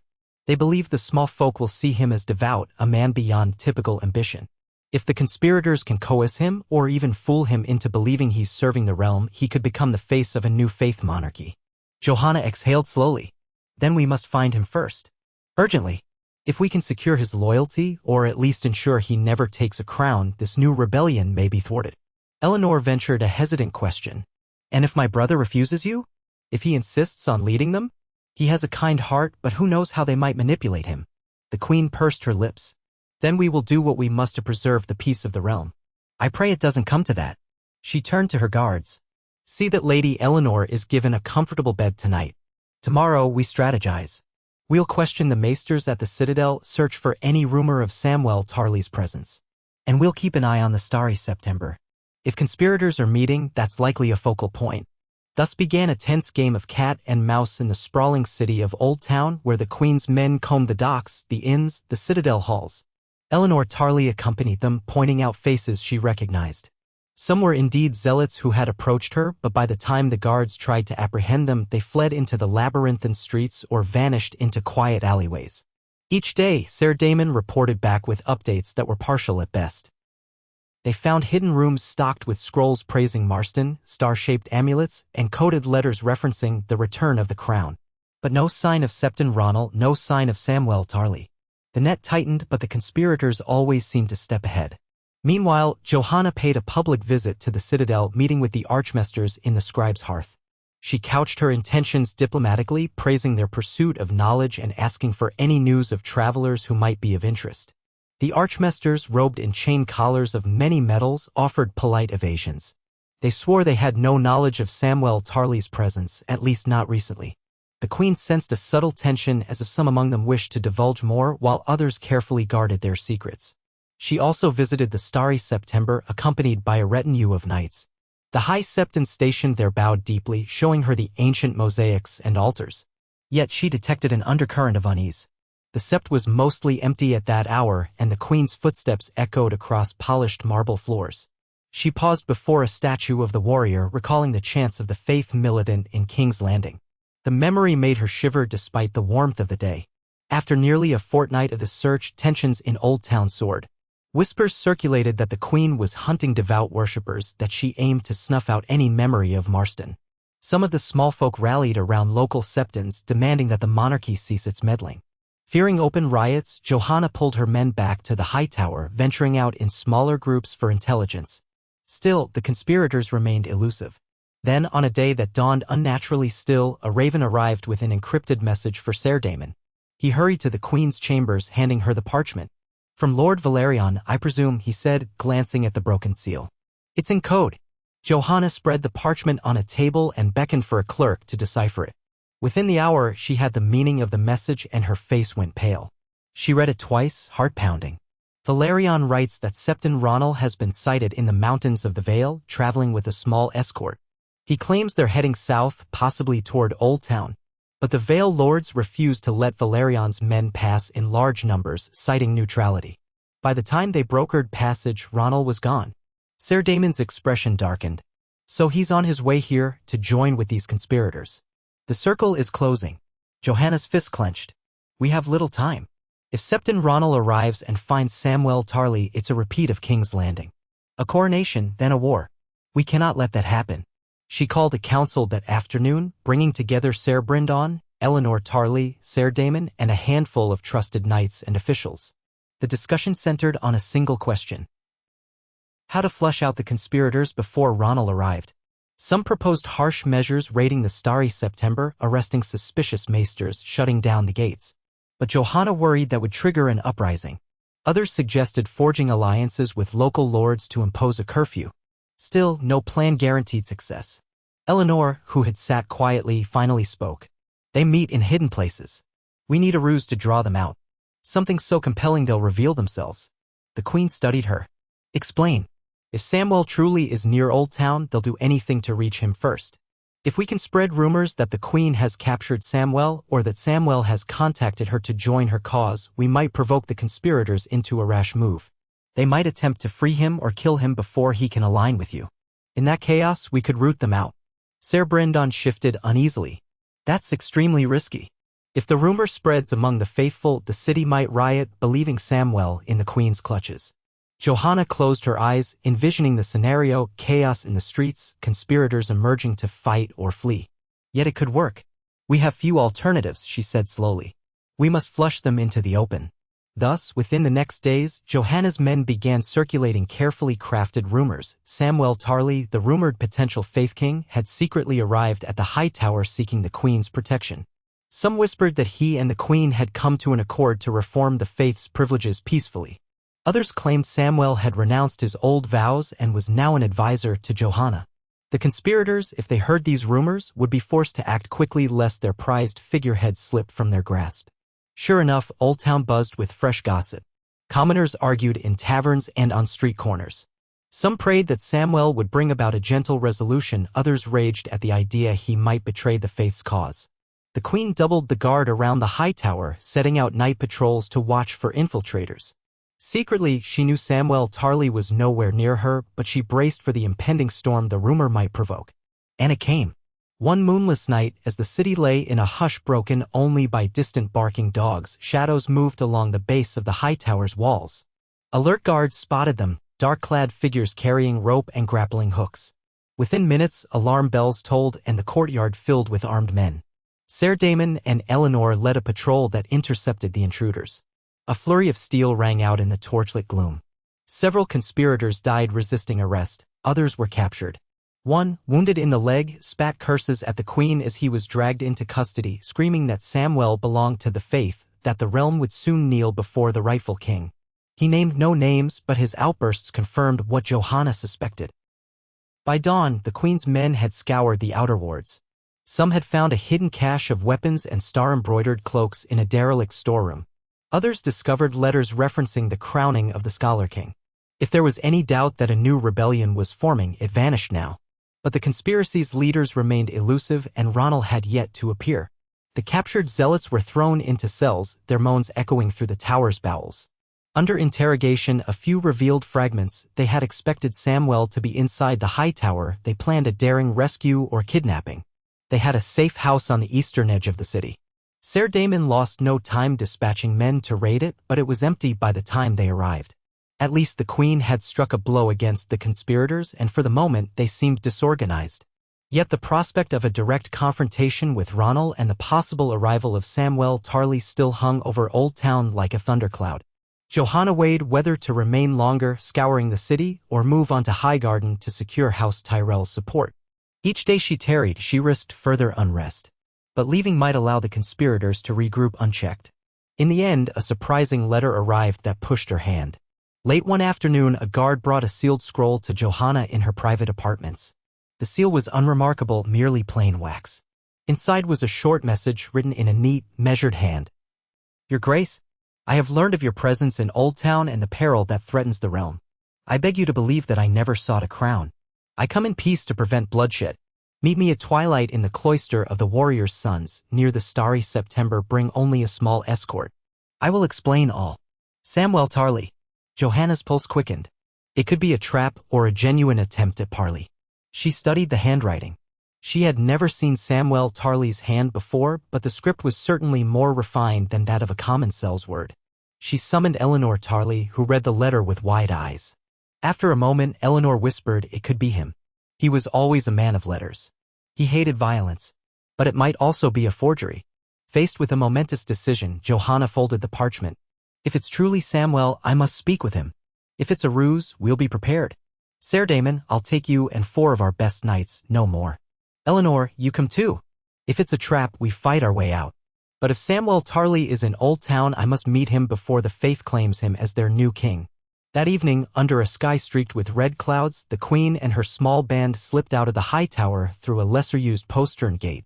They wore cloaks to conceal their finery, though the glint of steel at their sides was unmistakable. The streets of Old Town felt eerily quiet. The starry September loomed ahead, its ancient facade lit by torches. Next to it lay the cloister of the Warrior's Sons, a secluded courtyard ringed by marble arches. They arrived as the last light faded, the courtyard cast in the blue-gray hush of twilight. A single brazier flickered in the center, revealing a figure in robes standing near its glow. As they approached, the figure turned. He was a round-shouldered man of middle age, with thinning hair and gentle eyes. When he saw Eleanor, he let out a small gasp. Eleanor? Sister? Eleanor's breath caught. Sam. So it was him. Samwell Tarly in the flesh. No shining armor, no 7-pointed star on his chest, just a plain robe that might have belonged to a scholar or a humble septon. He bore no visible weapon. The queen felt the tension in her shoulders relax a fraction. This did not look like a firebrand rebel. But she kept her guard up. Lord Tarly, she said softly, stepping forward. Or should I call you Samwell? You wrote that you never sought a crown. He nodded earnestly, clasping his hands together. That's the truth, your grace. I fled Westeros once to escape my father's wrath. I served at the Wall, then traveled to Old Town to study at the Citadel. I never dreamed men would try to use me as a pawn in a rebellion. Please believe me, I have no ambition to rule. Ser Daemon prowled the edges of the courtyard, searching for hidden threats. Finding none, he relaxed slightly but kept a hand on his sword. Johanna approached, her cloak trailing on the cobblestones. If that is true, then you must know how dire the situation is. Fanatics are hunting for you, determined to crown you king in the name of the faith. Septon Ronald is rumored to be on his way to Old Town. If he finds you, we risk another bloodbath. Samwell's eyes glistened with distress. I know. That's why I wrote to you. I arrived in Old Town only a few days ago, under secrecy. I hoped to collect some books from the Citadel and then depart quietly. But I realized the city was rife with talk of a new faith king, and my name came up in rumors. Now, the conspirators seek me, and I fear for my life as much as I fear for the realm. Eleanor stepped toward him, placing a hand on his shoulder. Sam, you should have written me. I've been trying to protect you from these zealots. He shot her a grateful look, then glanced at the queen. I only realized she was here after hearing gossip. I wanted to contact both of you, but time was short. Please, your grace, I beg you, help me leave Old Town safely. Let me vanish again, or place me somewhere they can't reach. I cannot be their king, nor do I want to be. If they crown me, more innocents will die. Johanna studied him. She believed he was sincere. But if Samwell disappeared, would that truly end the threat? The zealots might just invent another puppet. She bit her lip. I can't let you vanish without a statement clarifying that you reject any claim to the throne. The realm must know you refuse to be crowned. Otherwise, rumors will persist. He looked pained. I'll do whatever is needed. Say the words in public, sign proclamations. Anything to disavow their cause. Eleanor nodded in agreement, her expression fierce. We can hold a formal session in the starry September or even the High Tower. Sam can stand before the lords and septons, disclaiming any right to the crown. A rustling sound cut through the conversation. From the shadows emerged a tall figure robed in black, his face partially obscured by a cowl. Ser Damon's sword flashed out, and the queen's knights rushed forward. Samwell let out a startled cry. Wait, that's my companion. He's not an enemy. The figure halted. Slowly, he lowered his hood, revealing a pale face framed by dark hair. The queen did not recognize him. He bowed stiffly. My name is Ambrose. I am a maester, or was, until I left the Citadel with Samwell. We traveled together for some months. Forgive me, I did not wish to startle you. Johanna's gaze flicked between them. A maester who left the Citadel? Ambrose nodded, wary of the knight's drawn steel. Yes, I found the Citadel's leadership lacking vision. I followed Samwell in his studies, but I swear we are not part of any conspiracy. Ser Damon sheathed his sword slowly, though he and the other knights remained on guard. Johanna realized time was pressing. Any moment, conspirators could find them here, or Ronald himself could emerge from the darkness. We must move. Samwell, will you come under my protection at the High Tower? I can keep you safe. Then we plan our public announcement. Samwell hesitated, eyes flicking around the silent cloister. Yes, but you must promise to protect Ambrose as well. He's an ally. Johanna inclined her head. Agreed. She turned to Ser Damon. Let's leave at once, before word spreads. The group made haste out of the courtyard. Darkness cloaked the streets, but they moved swiftly, the knights surrounding Samwell and Ambrose. The queen and Eleanor walked close behind. They skirted the main roads, taking narrow side alleys. At every turn, Johanna expected a band of zealots to leap out. Tension coiled in her muscles, and she heard her heart pounding in her ears. But they reached the gates of the High Tower unchallenged. Inside, the guards locked the portcullis, and the queen finally exhaled in relief. Take them to secure chambers, she ordered. Post guards at the doors. In the morning, we'll make plans for Samwell's public statement. Ser Damon led Samwell and Ambrose away, promising to station loyal men. Eleanor lingered, looking exhausted but triumphant. We did it, she breathed. We found him first. Johanna offered a thin smile. Yes, but we're not done. The conspirators won't sit idle. If Ronald arrives, they'll do anything to stop Samwell from denouncing them. Keep watch tonight, Eleanor. You've shown your loyalty, and for that I thank you. We'll need your vigilance. So the night passed in watchful waiting. At dawn, the queen called her advisors together. They agreed to stage Samwell's public disavowal that very afternoon in the courtyard of the High Tower. A handful of local septons, lords, and citizens would be invited to witness. The news that Samwell Tarly was under the Queen's protection spread like wildfire through Old Town. Many rushed to the courtyard, anxious or excited. A new drama unfolded. Would he side with the queen or claim the faith's crown? The courtyard filled with a restless crowd under a pale midday sun. The queen stood on a small dais, flanked by knights in the gold and red livery of the crown. Samwell Tarly, dressed in modest robes, stood beside her, looking nervous but resolute. Johanna raised a hand for silence, and the murmur of voices slowly subsided. "People of Old Town," she began. "You have heard rumors that Samwell Tarly was chosen by the faith to be a new king. He has come forward to reject this. Let all gathered bear witness." She nodded to Samwell, who swallowed hard and spoke in a wavering tone. "I am no king. I have never sought the throne. The faith is sacred, but to crown a mortal man in its name without rightful succession is folly that leads only to bloodshed. I beg you all, do not follow those who would use violence in the Seven's name." A hush descended. Then suddenly a cry came from the crowd, "Heretic!" A hooded man shoved his way forward, brandishing a dagger. "Traitor to the Seven!" Before the queen's guards could intervene, more shouting erupted. Figures in plain clothes drew concealed weapons, launching themselves toward the dais. Chaos exploded in an instant. The guards rushed to form a protective cordon, swords clashing with knives in the frantic crush. Samwell stumbled back, eyes wide in terror, while Johanna's knights fought off zealots. Somewhere in the melee, the queen glimpsed Eleanor Tarly leaping into the fray, her sword flashing with lethal precision. It was an ambush. The conspirators had mingled with the crowd, waiting for the moment of Samwell's public denunciation. Now they struck, the courtyard filled with screams and the metallic ring of blades. Smoke from overturned braziers stung the air. Johanna drew her own sword. A man lunged at her, eyes wild with fervor, chanting about the warrior's wrath. She sidestepped and slashed him across the chest, blood spraying the cobblestones. He collapsed, moaning. Around her, the queen's soldiers tried to regain control, but the attackers were numerous and fanatical, heedless of their own lives. Amid the frenzy, a hooded figure sprang onto the dais, knocking Samwell to the ground. It happened so fast no one could stop it. The figure raised a dagger, ready to stab Samwell. Johanna lunged forward, slamming her sword into the attacker's side. He howled and toppled away, but not before the dagger scratched across Samwell's arm, drawing blood.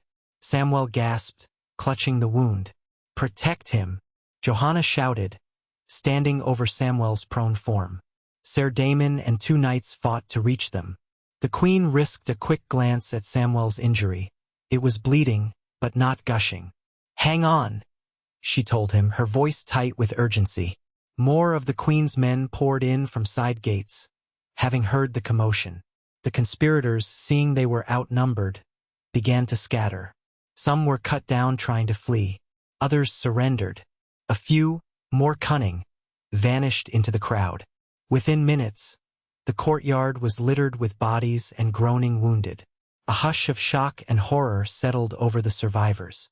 Breathing hard, Johanna knelt beside Samwell. A knight offered a strip of cloth, and she bound his bleeding arm. Eleanor Tarly rushed over, face streaked with sweat. "Gods, are you all right?" Samwell nodded, pale. "I think so. They tried to kill me." Johanna's chest burned with anger. "Because you refused them. They'd rather kill you than let you publicly disavow their cause. This is proof enough of their madness."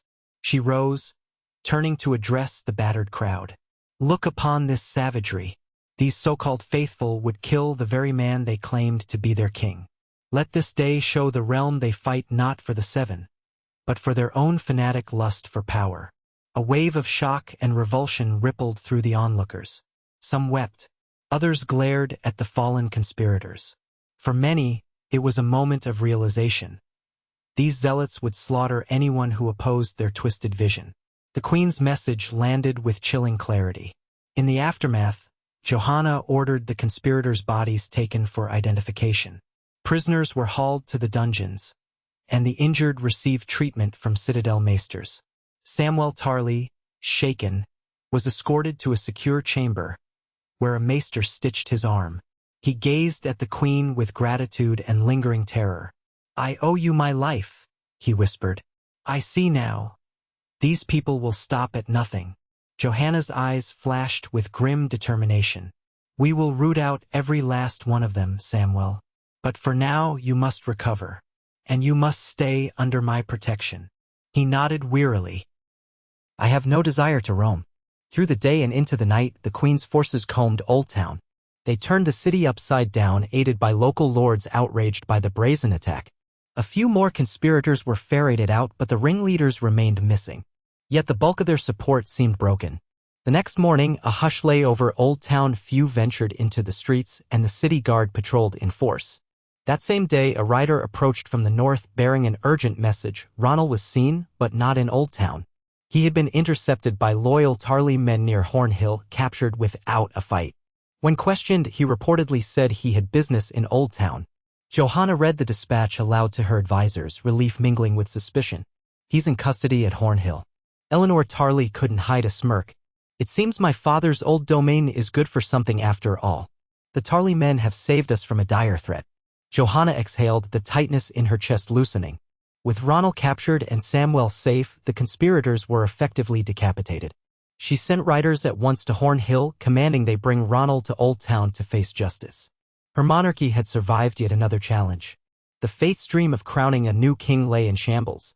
Samwell Tarly's public refusal, coupled with the conspirators' bloody ambush, had destroyed their credibility in the eyes of many devout. Even if pockets of fanaticism remained, they could no longer rally around a single figure with any legitimacy. In the following days, Samwell issued a written statement to be copied and sent across the realm. In it, he renounced any royal claim, affirmed his respect for the Seven, but condemned those who used religion to justify violence and treason.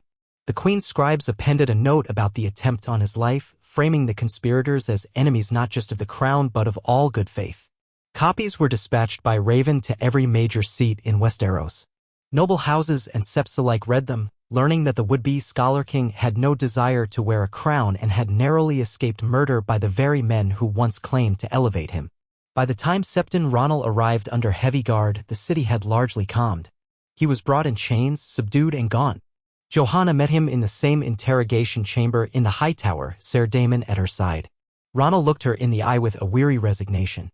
Well, your grace, we find ourselves here again. She regarded him coolly. Yes, and I hear you tried to come to Old Town to crown another king. Or was it to meet Samwell Tarly? A shadow of sadness crossed his features. I had hoped to reason with him, yes. But it seems that fate decided otherwise. She arched a brow. You planned to force him into kingship? He shook his head, chains rattling. My intention was to show him that the realm needed a strong moral leader. But if he refused, I would have gone on, seeking others. A cold anger stirred in Johanna. That's the difference, Ronald. You don't realize how many lives are destroyed each time you anoint a man who never asked for a throne. How many wars must the realm endure for the sake of your misguided piety? He lowered his gaze, as though the weight of guilt pressed upon him. I thought I served the Seven. She straightened. You serve your own vision, which you claim is that of the gods. And in doing so, you condemn the realm to bloodshed. He had no rebuttal. The Queen gestured to Ser Damon. Take him to the cells. He will stand trial once more for renewed treason. Thus ended the second wave of the faith's attempt to enthrone its own king. Over the next weeks, Old Town witnessed a slow return to normalcy, albeit one shadowed by the memory of the courtyard battle. Johanna finalized treaties with House Hightower, ensuring they remained loyal to the crown. Lord Manfred Hightower lingered on his deathbed, but Ser Brindon pledged fealty. Samwell Tarly, once recovered from his wound, prepared to leave Westeros again for Essos, seeking a quiet life of study far from crowns and conspiracies. Eleanor Tarly decided to stay in Johanna's service, forging a new path as a lady knight in the Queen's retinue. Before the Queen departed Old Town to continue her progress toward Highgarden, she arranged a public ceremony in the starry September. There, she and Samwell stood side by side as he repeated his renunciation, and she proclaimed a formal condemnation of violence done in the Seven's name. The local septons, wary of further bloodshed, endorsed the statement. The congregation listened in silence, some weeping in relief. Others, still clinging to Marston's memory, watched with stoic resignation. But the ceremony ended without disruption, a quiet sign that perhaps the realm was exhausted by zealotry. 2 mornings later, the Queen's caravan left Old Town in a column of banners and steel, the rising sun casting long shadows across the road. As they rode away, Johanna caught a glimpse of Samwell Tarly on the battlements of the High Tower, gazing after them in farewell. She raised a hand in a half-wave. The wind whipped her hair, and she thought of how close Westeros had come to another cataclysmic revolt. Would the faith try again, in some other season, with some other unsuspecting soul?